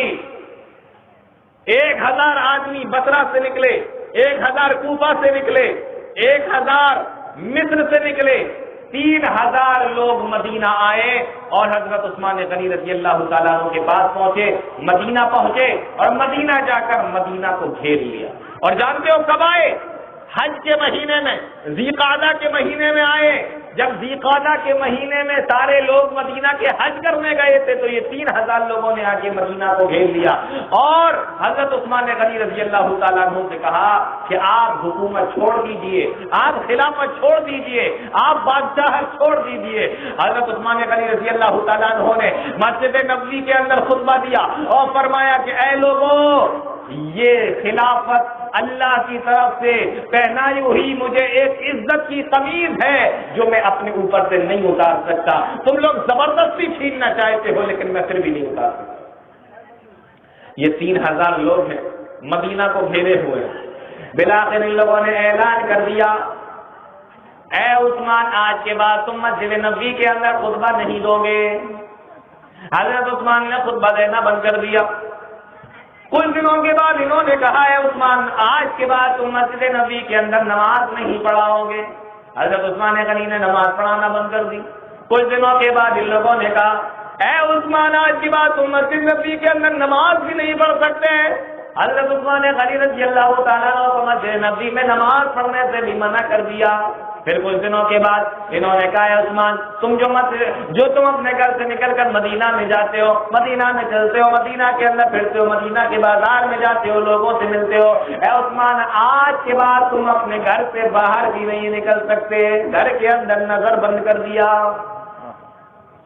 اب جب حضرت عثمان غنی گھر کے اندر نظر بند ہو گئے، ایک صحابی حضرت ابو ہریرہ رضی اللہ تعالی عنہ حضرت عثمان غنی رضی اللہ تعالیٰ عنہ کے پاس میں پہنچے، کہنے لگے آپ تو خلیفہ ہیں، آپ تو مسلمانوں کے خلیفہ ہیں، یہ باغی حکومت کے باغی آپ کے مخالفین جنہوں نے آپ کو نماز پڑھنے سے بھی روک دیا ہے، مسجد کے اندر گھر سے نکلنا بھی بند کروا دیا، آپ ان کے خلاف لڑتے کیوں نہیں، آپ ان کے خلاف جنگ کیوں نہیں کرتے؟ کہا کہ نہیں، جس تلوار کو عثمان نے ہمیشہ اسلام کے دشمنوں کے لیے نکالا ہے، آج وہی تلوار عثمان اپنی ذات کے لیے نہیں نکالنا چاہتا، آج اسی تلوار کو عثمان اپنی ذات کے لیے استعمال نہیں کرنا چاہتا۔ یہ میری جان لینا چاہتے ہیں تو لے لیں، لیکن میں اپنی ذات کے لیے اس تلوار کا استعمال نہیں کروں گا جس تلوار کا استعمال اسلام کو بلند کرنے کے لیے عثمان نے کیا ہو۔ ملک شام سے حضرت امیر معاویہ رضی اللہ تعالیٰ عنہ نے خبر بھیجی کہ اگر آپ مدینہ کے اندر مدینہ کے مسلمانوں کے ذریعے سے لڑائی نہیں کرنا چاہتے تو ہم ملک شام سے فوج بھیج دیتے ہیں، وہ ان کو اچھے سے سبق سکھائیں گے، مدینہ سے مار کے باہر نکال دیں گے، تاکہ نہیں ہم اس فوج کو جو ہمیشہ اسلام کے دشمنوں سے لڑتی آئی ہو، آج ہم اپنے دشمنوں سے لڑنے کی اجازت نہیں دے سکتے۔ فرمایا کہ اگر تم فوج کو بھی اجازت نہیں دیتے، اپنے لیے تلوار کا استعمال بھی نہیں کرتے، تو پھر ایک کام کیجیے، آپ مدینہ چھوڑ کر یہاں سے چلے جائیے، آپ ملک شام آ جائیے۔ فرمایا نہیں، میں نبی کا شہر چھوڑ کے نہیں جا سکتا، میں نبی کا شہر چھوڑ کے مدینہ سے نہیں جا سکتا۔ فرمایا کہ اگر تم مدینہ سے نہیں جا سکتے تو مکہ ہی چلے جاؤ، مکہ بھی تو حرم ہے، مکہ بھی تو امن کی جگہ ہے، مکہ بھی تو عزت و حرمت والی جگہ ہے۔ فرمایا کہ باغی وہاں پر بھی پہنچ جائیں گے، جس طریقے سے انہوں نے مدینہ کی حرمت کو پامال کر دیا ہے، اسی طریقے سے یہ مکہ کی حرمت کو بھی پامال کر دیں گے، اور عثمان یہ نہیں چاہتا کہ میری وجہ سے مکہ کی حرمت پامال ہو جائے۔ اور جانتے ہو 40 دن تک انہوں نے گھر کے اندر بند رکھا، بھوکے پیاسے گھر کے اندر بند ہیں، نکلنے بھی نہیں دیا جاتا۔ اور میرے بھائیوں، تاریخوں کے اندر لکھا ہوا ہے 39 دن ہو گئے عثمان غنی رضی اللہ تعالیٰ عنہ کو ایک دن اپنے گھر کی چھت پہ کھڑے ہو گئے اور آواز لگائے، او لوگوں سنو۔ جب سارے لوگ اکٹھا ہو گئے، وہ 3000 کی تعداد بھی انہی لوگوں میں، باقی سارے مسلمان بھی ہیں۔ حضرت عثمان غنی رضی اللہ تعالیٰ عنہ نے فرمایا، اے لوگوں تم مجھے کیوں قتل کرنا چاہتے ہو؟ تم میری جان کی دشمن کس لیے ہو گئے ہو؟ تم مجھے کیوں قتل کرنا چاہتے ہو؟ اسلام کے اندر 3 وجہوں سے قتل کیا جاتا ہے۔ اگر کسی نے 3 کام کیے ہو تو اسلام کے اندر اسے قتل کیا جاتا ہے۔ اگر کسی نے اسلام کا انکار کر دیا ہو، مرتد ہو گیا ہو، اسلام لا کر اسلام سے پھر گیا ہو، مرتد ہو گیا ہو، تو اس کی سزا اسلام کے اندر قتل ہے۔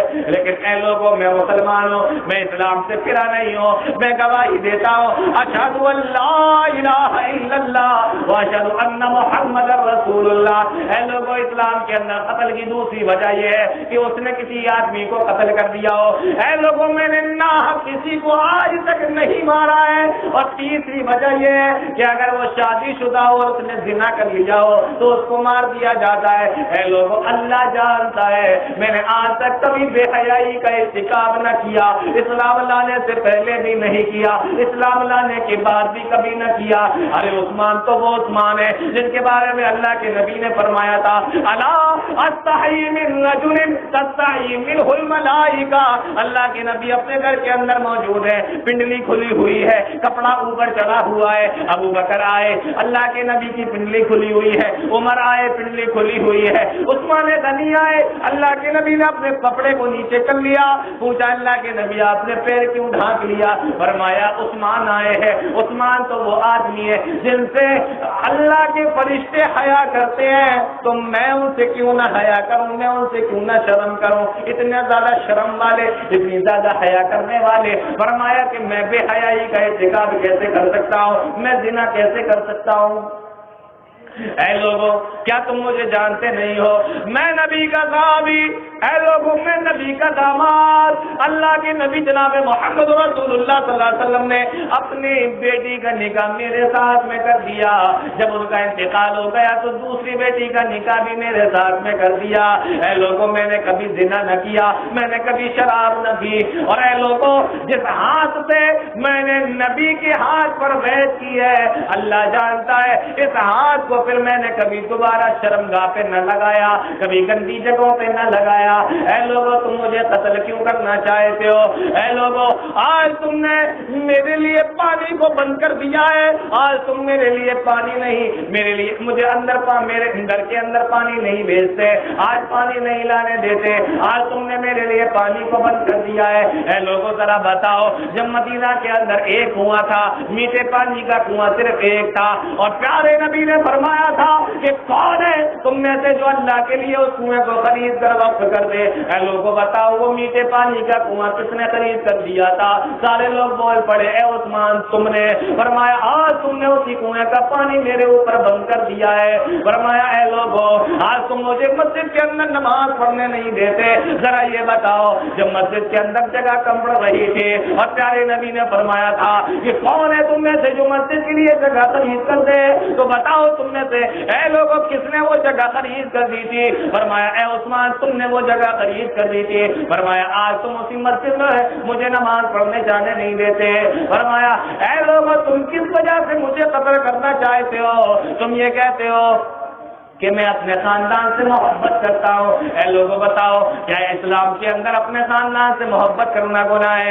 اے لوگوں تم یہ کہتے ہو کہ میں اپنے خاندان والوں کو دولتیں دیتا ہوں، اے لوگوں میں اتنا مالدار ہوں اللہ کے راستے میں وقف کر دیتا ہوں، اپنے خاندان والوں کو بھی بانٹتا ہوں، میں کبھی بیت المال سے نہیں بانٹتا، میں تو اپنا ذاتی پیسہ دیتا ہوں، اور ذاتی پیسہ دینا کوئی گناہ تو نہیں ہے۔ اے لوگوں تم یہ کہتے ہو کہ میں نے اپنے خاندان کے لوگوں کو بڑے بڑے عہدے دے دیے ہیں، میں نے اپنے خاندان کے لوگوں کو بڑے بڑی سرداریاں اور عہدے دے دیے ہیں۔ اے لوگوں سارے لوگ جانتے ہیں کہ 26 گورنر ہیں پوری اسلامی حکومت کے اندر، اور ان 26 گورنر میں سے صرف 5 میرے خاندان کے ہیں اور 21 گورنر تو دوسرے خاندانوں کے ہیں۔ اے لوگوں بتاؤ 26 میں سے 5 کون سے زیادہ ہوتے ہیں؟ اور ان 5 میں سے بھی 2 تو ایسے ہیں جن کو حضرت عمر اپنے زمانے ہی میں بنا کے چلے گئے تھے، حضرت امیر حمزہ اور ولید ابن عقبہ، ان دونوں کو تو حضرت عمر نے بنایا تھا، میں نے تو صرف 3 اپنے خاندان کے لوگوں کو گورنر بنایا ہے۔ اے لوگوں آج تم میرے اوپر یہ الزام لگاتے ہو، میں نے بزرگ صحابہ کو ہٹا کر نئے نئے صحابہ کو، جوان صحابیوں کو، نوجوان صحابیوں کو جگہ دی ہے، نوجوان صحابیوں کو عہدے دے دیے۔ اے لوگوں تم میرے اوپر یہ اعتراض کرتے ہو، لیکن انہی نوجوان صحابیوں نے افریقہ کو فتح کیا ہے، طرابلس کو فتح کیا ہے، قبرص کو فتح کیا ہے، آرمینیا کو فتح کیا ہے۔ انہی صحابہ نہیں تو، انہی نوجوان صحابہ نہیں تو ان تمام ملکوں کو فتح کر کے دیا ہے۔ اے لوگوں آج تم میرے اوپر یہ اعتراض کرتے ہو کہ میں نے نئی عمر کے لوگوں کو گورنر بنا دیا ہے۔ آج یہی اعتراض جو تم نے میرے اوپر کیا ہے، یہ اعتراض تو نبی کے زمانے میں بھی کیا گیا تھا، جب اللہ کے نبی جناب محمد رسول اللہ صلی اللہ علیہ وسلم نے حضرت ابوبکر کو چھوڑ کر، عثمان کو چھوڑ کر، عمر کو چھوڑ کر، علی کو چھوڑ کر 17 سال کے حضرت اسامہ بن زید کو جب مسلمانوں کا کمانڈر بنایا، فرمایا اس وقت تو کسی نے یہ اعتراض نہیں کیا، آج تم میرے اوپر یہ اعتراض کرتے ہو۔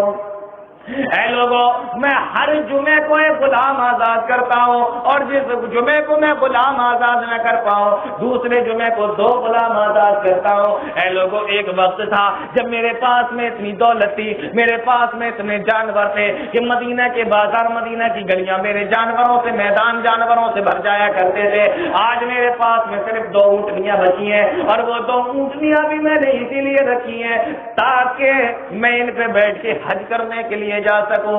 اے لوگوں بتاؤ میری غلطی کیا ہے، میرا گناہ کیا ہے؟ آج تم سارے کے سارے لوگ مل کر اکٹھا ہو کر آج مجھے قتل کرنے کے لیے آئے ہو۔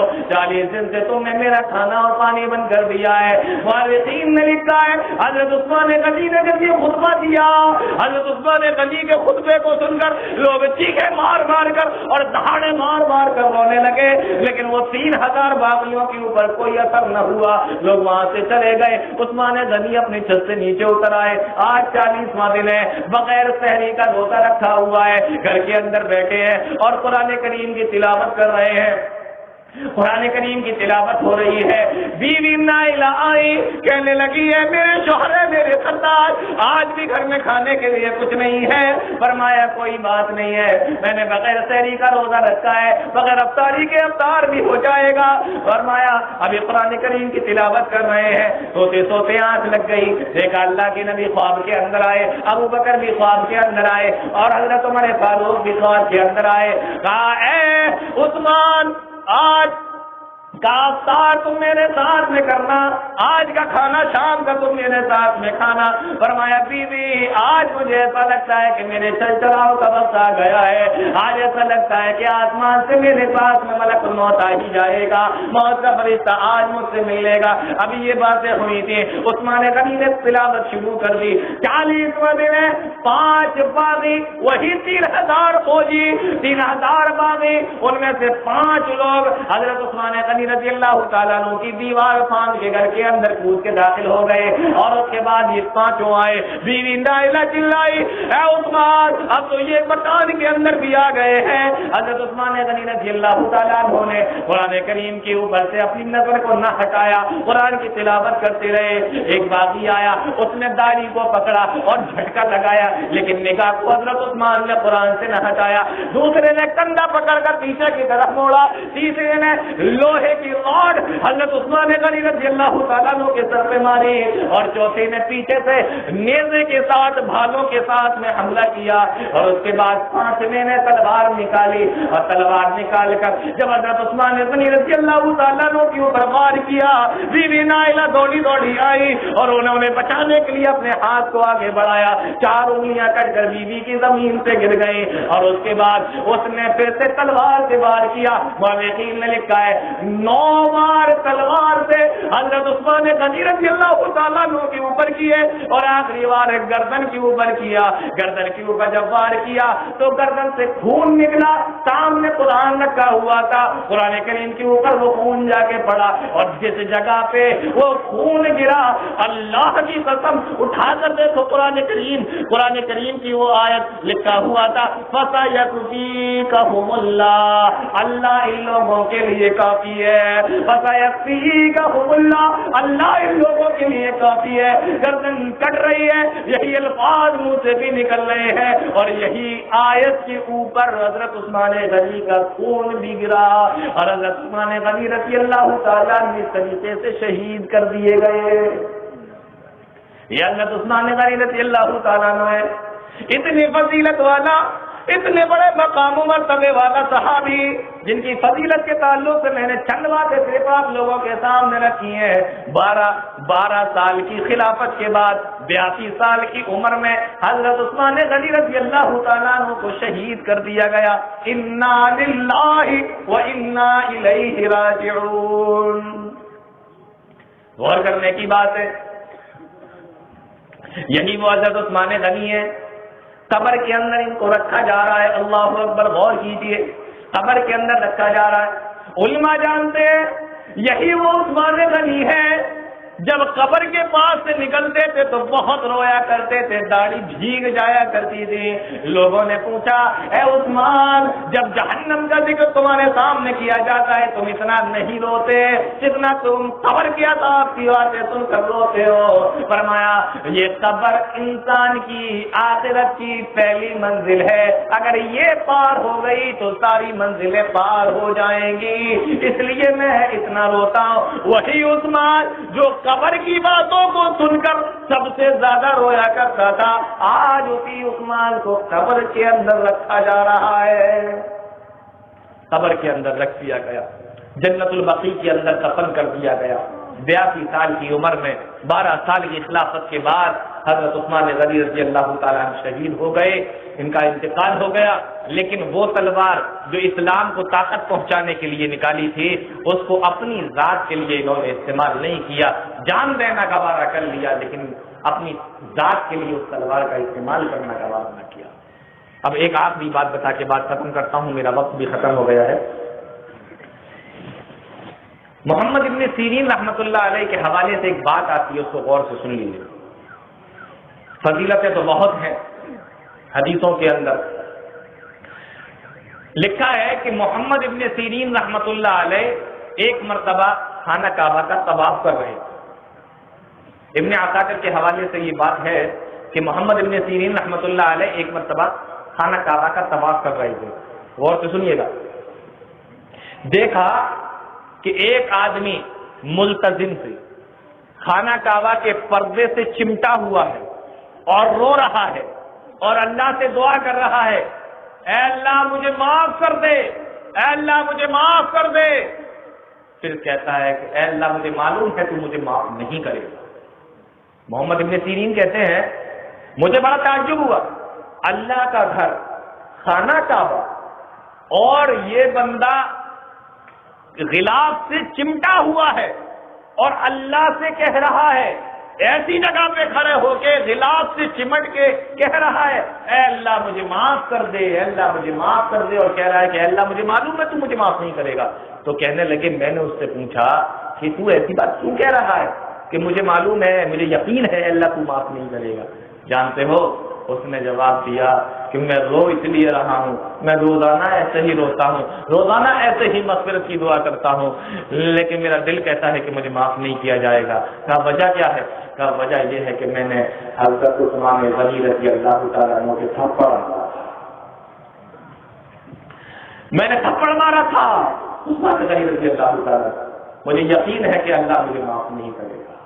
تو میرے بھائیوں، نبی کے صحابہ ہیں، نبی کے صحابہ کا بہت بڑا مقام مرتبہ ہے، اور میں نے تو یہ چند باتیں صرف آپ لوگوں کے سامنے رکھی ہیں، ورنہ باتیں تو بہت ہیں حضرت عثمان غنی رضی اللہ تعالیٰ